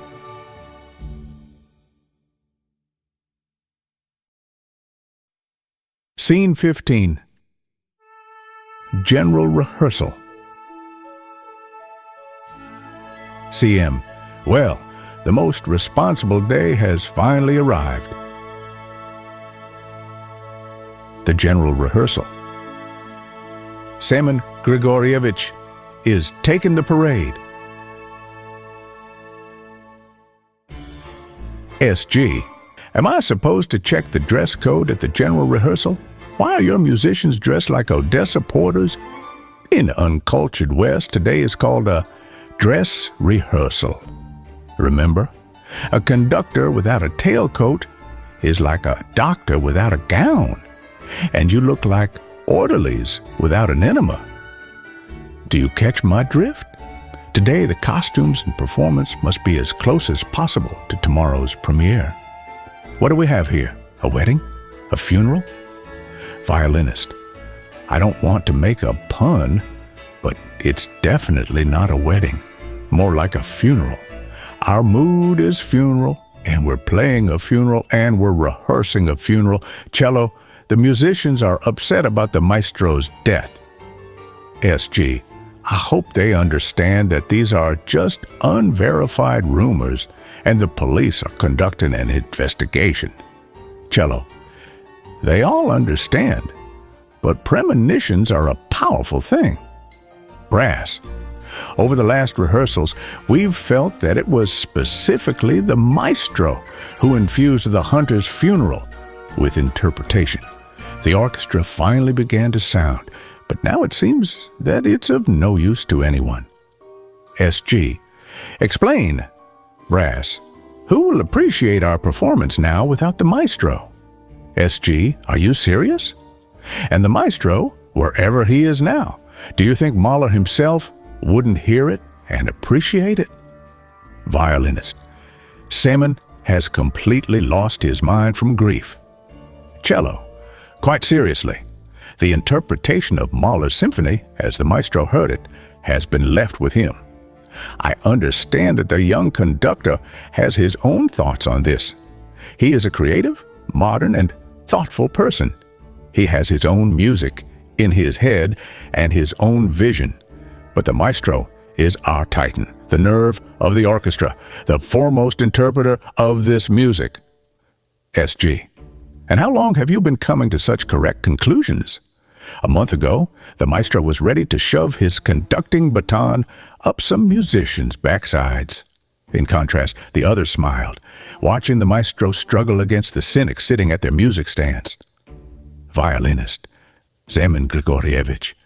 You just made us laugh. Pure naivety. You're a musician. After so many years working with musicians, are you still surprised? Have you forgotten that the very process of argument is everything for them, and the subject of the dispute is often nothing? Is that the argument about music is a rhythmically tedious bolero that usually turns into hysteria? Have you forgotten what Aesop's fable teaches us? S.G. No, I haven't forgotten. It's just that, as the maestro often repeated, I sin by believing in contra spem spero, meaning I hope against hope. Forgive me for the pathos. Cello. We forgive you, Semen Grigorievich. Sometimes a high tone is necessary. S.G. So whatever I say now, the orchestra has believed the rumors and thinks the maestro has died, but they are ready to sound in the maestro's way under the gaze and baton of the young conductor. Right? Why did everyone believe in the death of the maestro and not the young conductor? Could someone else have fallen into the ravine at the boarding house? Brass.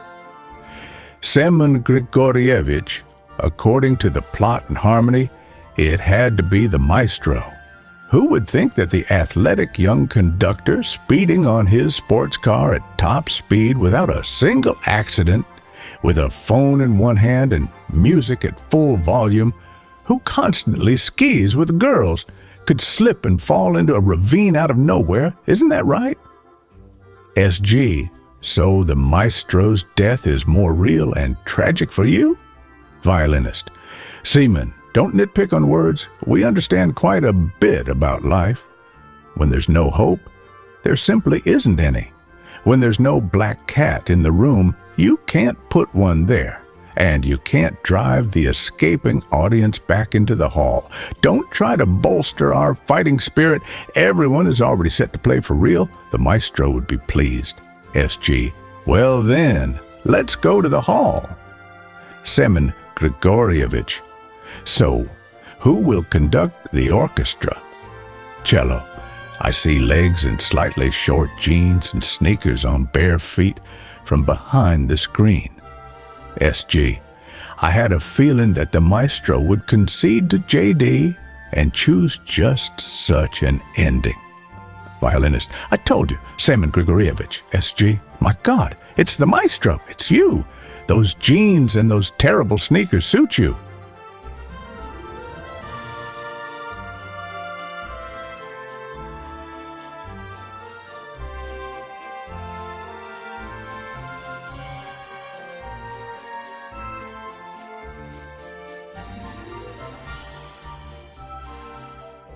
He's pleased. They know how to play as they should when they feel the moment.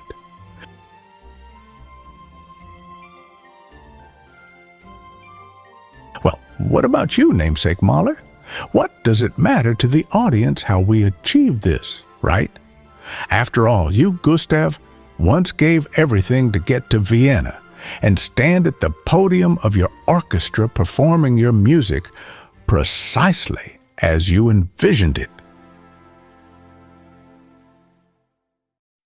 Scene 16, after the general rehearsal. SG, Maestro. They really say that you can't find music in the notes. The orchestra sounded amazing today. D, if they play like this tomorrow at the premiere, the audience will be satisfied. They don't care what happens behind the scenes. All the problems before the curtain rises and after the lights dim belong to us. And we want to believe that the listener, after the concert ends, is still under the enchanting illusion of the music and doesn't part with the images they've seen. Thus, both we and they remain in disbelief. But each of us independently dreams up our own story. SG, if it weren't for the storytellers, agents, and the koschais, managers, and if it weren't for the budget that gets leaner year after year, it would be calmer. D, share your thoughts with me. SG, our budget used to be sustained by subscriptions, sales of records, and our own efforts. At one time, 30 to 40 concerts were enough for us to make ends meet. And now, even 100 concerts aren't enough. The founder hires a touring company of well-known soloists, pays colossal sums to invited musicians and the trainee conductor, who, according to him, can draw a crowd, pays for venues that have become unaffordable for us, and counts on patrons, of whom there are fewer and fewer. It's no longer possible to make a profit with ticket sales alone. So we have to perform at corporate events, in parks, at anniversaries, and celebrate various occasions. We even performed at the weddings of the nouveau riche, who wanted a real chamber orchestra with folk and honored artists. They particularly loved that well-known, beautiful violinist in a transparent dress who plays with a pianist with impressive breasts and in a mini skirt. Listening to music is usually not a priority for this audience. Nouveau riches desire pomp, beautiful tailcoats, and a photo for memory. Why would they go to a concert afterward when they can touch a celebrity and, if lucky, down a shot together? However, for us musicians, this mass appeal harms the quality of our rehearsals and concerts.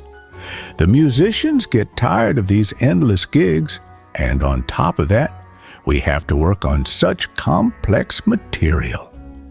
Countless performances and frequent, often ridiculous interviews destroy what little is left of the aura and mystery of classical music. D.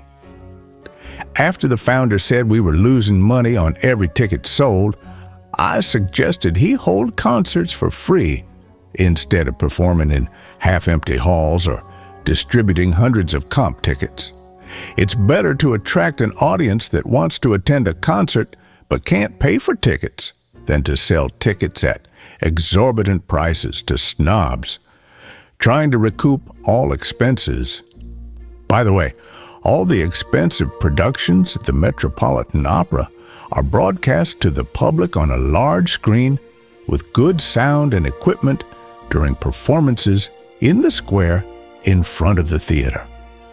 I worked at the Metropolitan. Thousands of classical music lovers gather in Lincoln Square, where the opera is located. We don't lose them from our circle. We don't put on subpar performances for them, and they are devoted to us for that. But the founder said he solved the money issue for several seasons. To whom did he sell his soul? SG, don't worry. If he sold his soul, it's probably not his, but ours. We should not be afraid to perform complex pieces, but rather fear the circumstances that hinder us. D. And there are many such circumstances: colossal fees for stars, commissions for agents, a destroyed recording industry. We've talked a lot about this with the young conductor, flirting with the audience and offering them snippets of pleasantly sounding melodies, or having the orchestra perform with a rock singer where the orchestra sounds like a mess because all the sound is transmitted through a phone, won't add new lovers of classical music. On the contrary, cheap arrangements and best of compilations are incapable of attracting genuine music lovers. It has the opposite effect. Lovers flee from this like it's something substandard and shameful. SG, I agree. But I also agree with the young conductor, who lamented that classical music is disconnected from modernity and that the pompous atmospheric concerts, the costumes, chandeliers, and the stuffiness of many conductors and musicians scare off the youth. D, yes and no. A student orchestra that rushes to rehearsal from the beach in flip-flops won't necessarily attract the youth if they play poorly chosen repertoire. Conversely, I've seen how the youth devour with their eyes musicians in tales performing Mahler. By the way, speaking of Mahler, who was always impeccably dressed, someone said that you can learn more about his music from his manner of dressing than from lectures at the conservatory.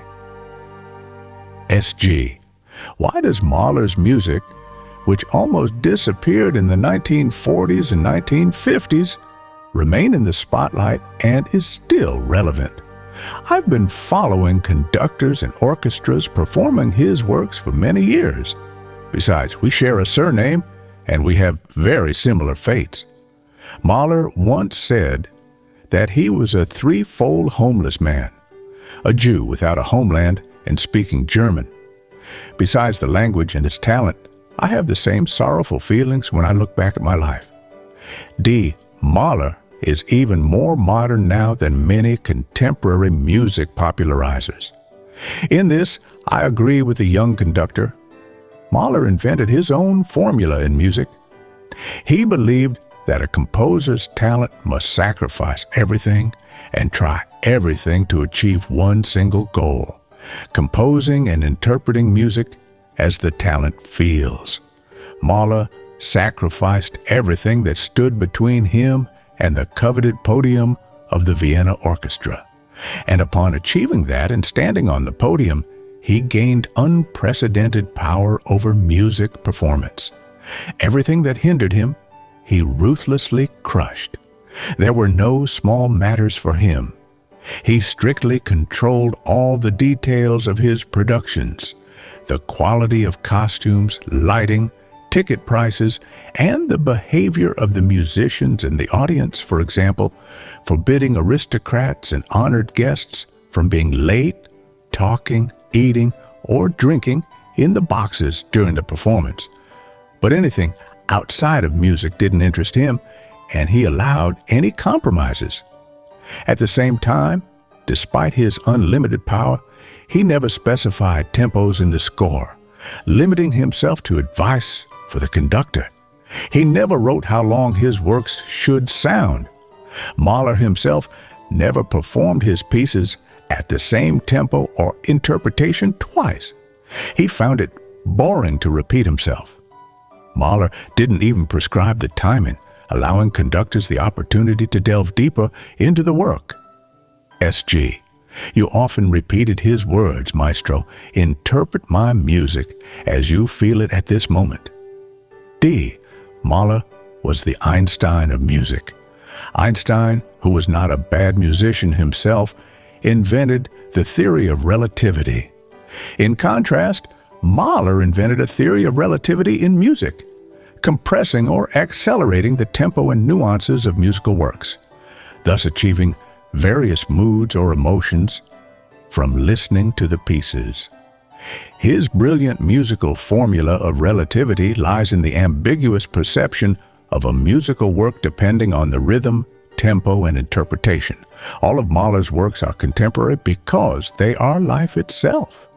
His life, his childhood, with all its experiences and traumas, his family experiences, the lives of his homeless ancestors, and most importantly, the lives of thousands of people listening to his music, including my life and your life, Simon, a life full of irony, pain, sarcasm, and loss. In short, life as it really is. SG, I felt all of this at today's rehearsal. D, Simon, tomorrow is the concert. Hasn't our charade gone on too long? How do we plan to resolve the situation? SG. I've arranged things with the young conductor and the founder. We've left an empty seat in the middle of the first row next to the founder and other essential guests. You will come out to the audience and we'll start the concert. I hope the mood and performance of the Titan, and especially the Hunter's funeral, will be as tragic and substantial as at today's rehearsal. At the end of the first part of the symphony, as if being late, the young conductor will slip into the empty seat. The audience will see him, but the orchestra will not. When we finish Titan and the lights come on, the young conductor will be discovered by the musicians. After the concert, I'll bring the young conductor backstage, and the musicians will understand that they hurried to believe the rumors. Thus, everyone will learn their lesson. This is my plan. D. I hope there won't be any more surprises. CM. And now it's my turn. We're filming the premiere, billboards, and advertising. But where is the founder? How is he preparing for the premiere?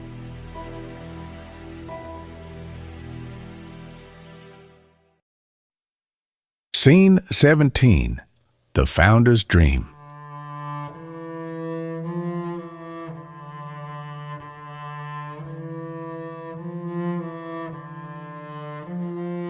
The founder hums in his sleep. Brother Johnny, still in bed, huh? Still in bed, huh? The bells won't ring themselves. The bells won't ring themselves. Ding, dang, duh. Ding, dang, duh. Brother Johnny, tuning's done already. Tuning's done already. Maestro's looking angry. Maestro's looking angry. Tap, glare, cue. Tap, glare, cue. Brother Johnny, late again? That's costly. Late again? That's costly. Orchestra's bleeding money. Orchestra's bleeding money. Cha-ching, oops, gone. Cha-ching, oops, gone.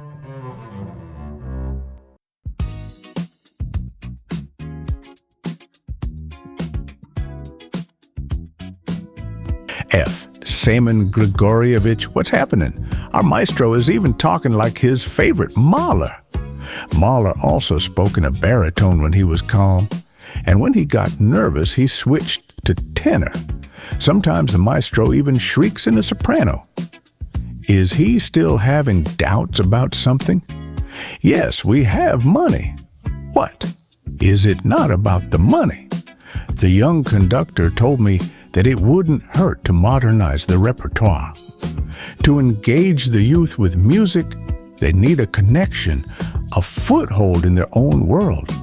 Even the infamous sneakers of the young conductor are a connection.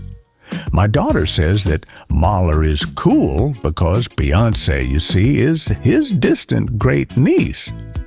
You didn't know that? She re-listened to Titan, trying to find something interesting in his music, and she saw it, believe it or not. So the maestro was right. What? And you, Semen Grigorievich, are now going to listen to Beyoncé? There you go. And you used to say you couldn't stand her. Why does the maestro say that music is not for entertainment? What for? Why do we have to change the world around us and constantly prove something to the listeners? Why this eternal Mahler-esque image of the swimmer with short arms trying to reach the shore faster than anyone else? There are certainly better and easier composers to appreciate, but for you intellectuals and for the audience, that's not interesting. It gets boring quickly, right? What do you mean? He's modern? His music sounds fresh? Why? For you personally, is Mahler more of a composer or a person? Nah. So for you, he's more of a person whose music interests you. I had no doubt about that answer. Right. And for you, a conductor is primarily a person, a leader. Without him, classical art loses its meaning. Right? And the audience mainly evaluates the conductor visually, his technique energy, charisma, and hand movements before fully absorbing the music. For them, the conductor is the spectacle that draws them to the concert. That's why they prefer to watch how the conductor leads the orchestra, how he rehearses, how he gives interviews, rather than just listening to recordings of the concert. But you can enjoy recordings too if, of course, they are produced and mixed by a star like the orchestra's soloist or the conductor. For me, for example, when I choose recordings to listen to, I only pick those marked remastered. This expands the boundaries of what we hear. It's an entirely new dimension in perception, technically and aesthetically more perfect and closer to music lovers. Remember our debate about the Beatles, Led Zeppelin, and Pink Floyd? Try listening to mixes and mastering from the 70s and 80s and compare them with modern mixes. You'll have a different perception of this classic. It's entirely different music. You'll hear and appreciate the frequencies and accents of individual instruments and parts that you didn't hear in archaic recordings. New mixing and mastering done by stars also transform classics into contemporary works. Taking over the orchestra, Mahler became a superstar. Crowds of fans and admirers followed him around Vienna, eager to meet him and get his autograph. That had never happened before without television or the internet. There are so few true stars, but what they say and perform is instantly picked up by others. Mahler was a true rock star, undoubtedly. He was a rock star for his generation and remains a rock star for us. That's why he is interesting today. The audience follows stars silently and with awe. For example, they come to a concert of Mahler's music interpreted by our maestro, observing his perfect back and his wise movements, and hum to themselves a vulgar insert in the dramatic and genius music of Mahler. Artichokes, artichokes, and almonds, don't grow on the butt, don't grow on the butt. What a pity, what a shame.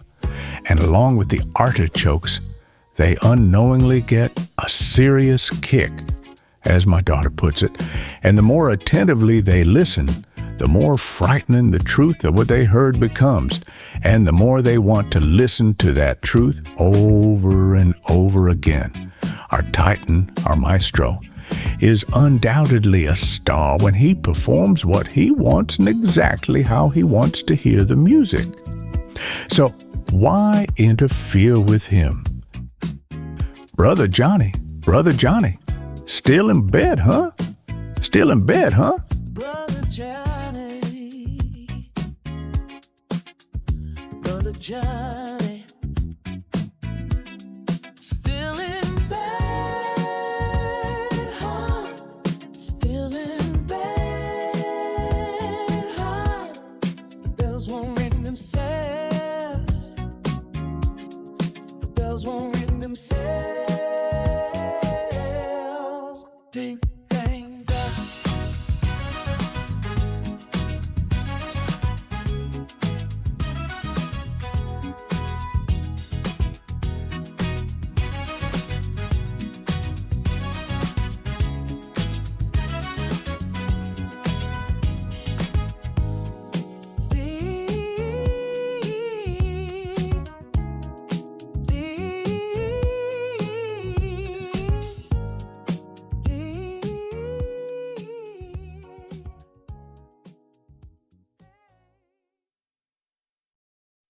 Scene 18. The day of the concert. CM. Approach to the concert hall. Expensive cars, ladies in sable coats. In the foyer, champagne and canapes are served. The curtain rises. The musicians are perfectly dressed and serious. Behind the scenes stands the conductor with Semen Grigorievich nearby.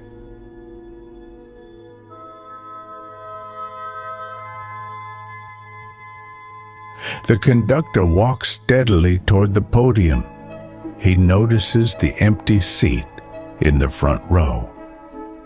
He bows to the audience. He turns to the orchestra. Semyon Grigorievich peeks into the hall from behind the scenes. In the front row, in the middle, an empty seat gapes ominously, illuminated by a spotlight. Semyon Grigorievich sighs and slowly retreats behind the scenes. The camera smoothly follows him. He opens the dressing room door and turns the intercom knob. Mahler sounds.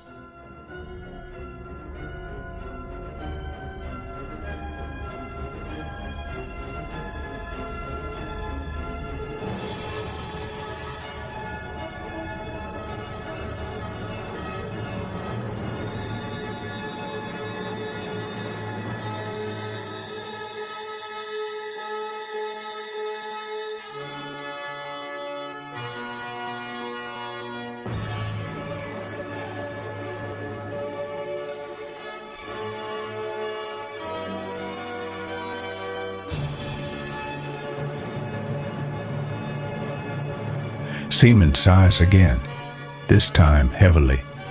He sits in a chair. He opens the drawer door, takes out a bottle, and pours a full glass. He sadly drinks it down and closes his eyes. Mahler plays in the background. Semyon places his hand on his aching heart and falls asleep.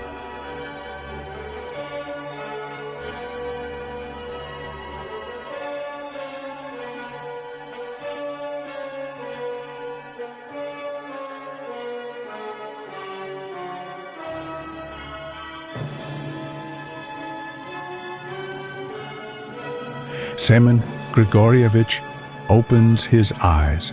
He listens intently. The symphony is moving toward its finale. He drinks another shot, puts the bottle back in its place, and closes the drawer door. He stands up and walks backstage. The camera moves with him. Semyon peeks into the hall from behind the scenes. His face contorts with horror. The camera shows the front row of the auditorium in close-up. The seat in the front row is empty. The founder sitting beside it looks bewildered. Finale of the symphony? The last chord. The conductor slowly turns to the audience. He looks at the empty seat. Wearily, he covers his eyes with his hand. Mahler's music plays, continuing the unspoken feelings and tension.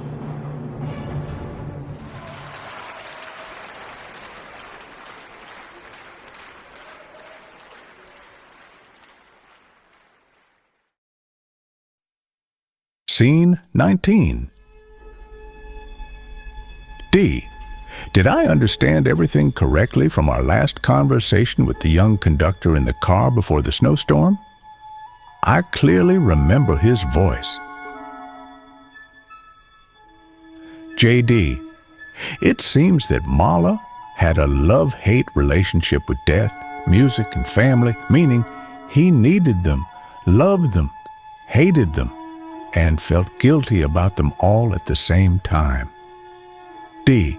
To his terrible childhood in a large family, to the loneliness in his own home, to the rough and vulgar street where he spent all his time and where he was constantly humiliated, added problems in his own family, disputes with his wife, her infidelities humiliating Mahler, his forced consultations with Freud. J.D. And yet Mahler's wife was not only a young beauty, but also a talented composer. She had to yield to Mahler when he demanded that she abandon her own creative work and completely subordinate herself to the family life he had dreamed about since childhood. But a young, beautiful wife is not the loving mother Mahler needed. This was compounded by ugly scenes of jealousy. Do you think self-sacrifice and living with a genius come easily? And how does the genius himself see life? D. What do I think about life? I believe Mahler's music is eternal. The mourning for the tyrant hunters repeats endlessly, da capo al fin, and the beasts learn nothing, or they fear learning about life. And in life, as in music, even after the finale, there is a continuation. I can only suppose that life is a prank.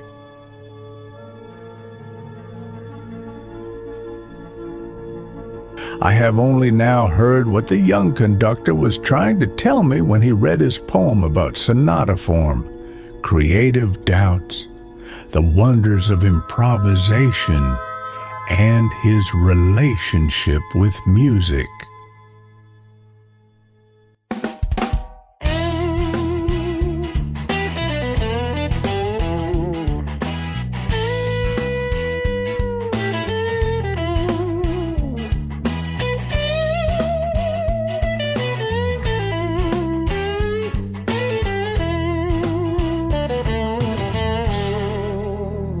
It's all about the sonata form, my friend. It's both a disaster and a blessing.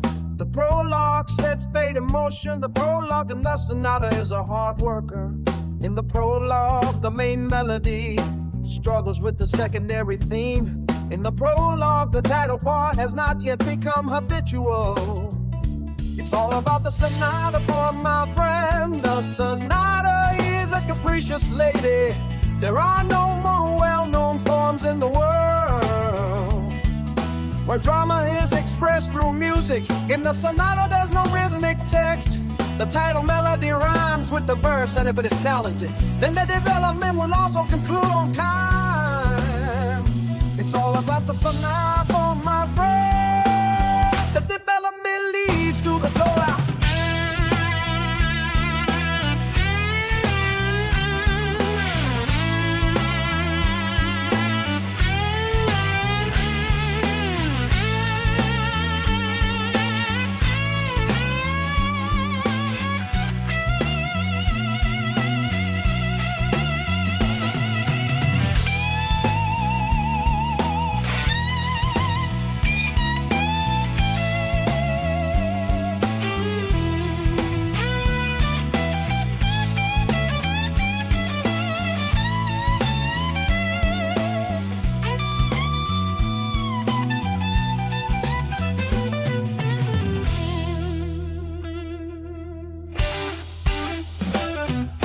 It's all about the sonata form, my friend.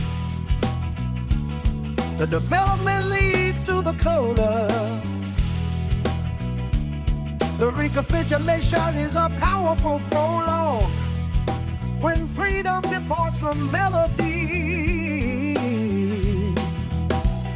the recapitulation is already familiar. It's the merging of the main themes. The recapitulation is a repetition of the prologue.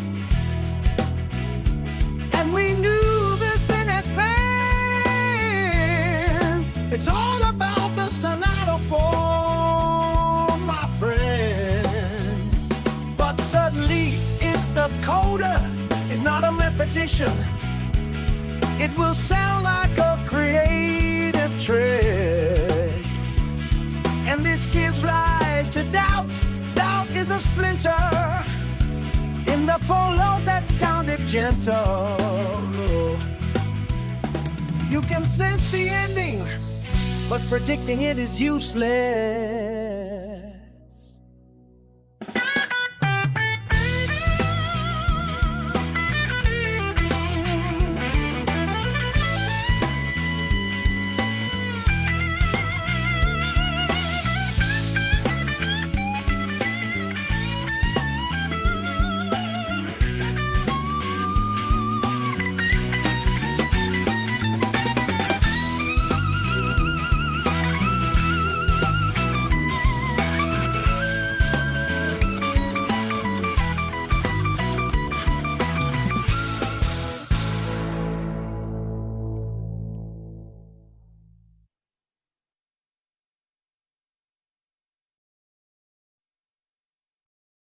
You can sense the ending, but predicting it is useless.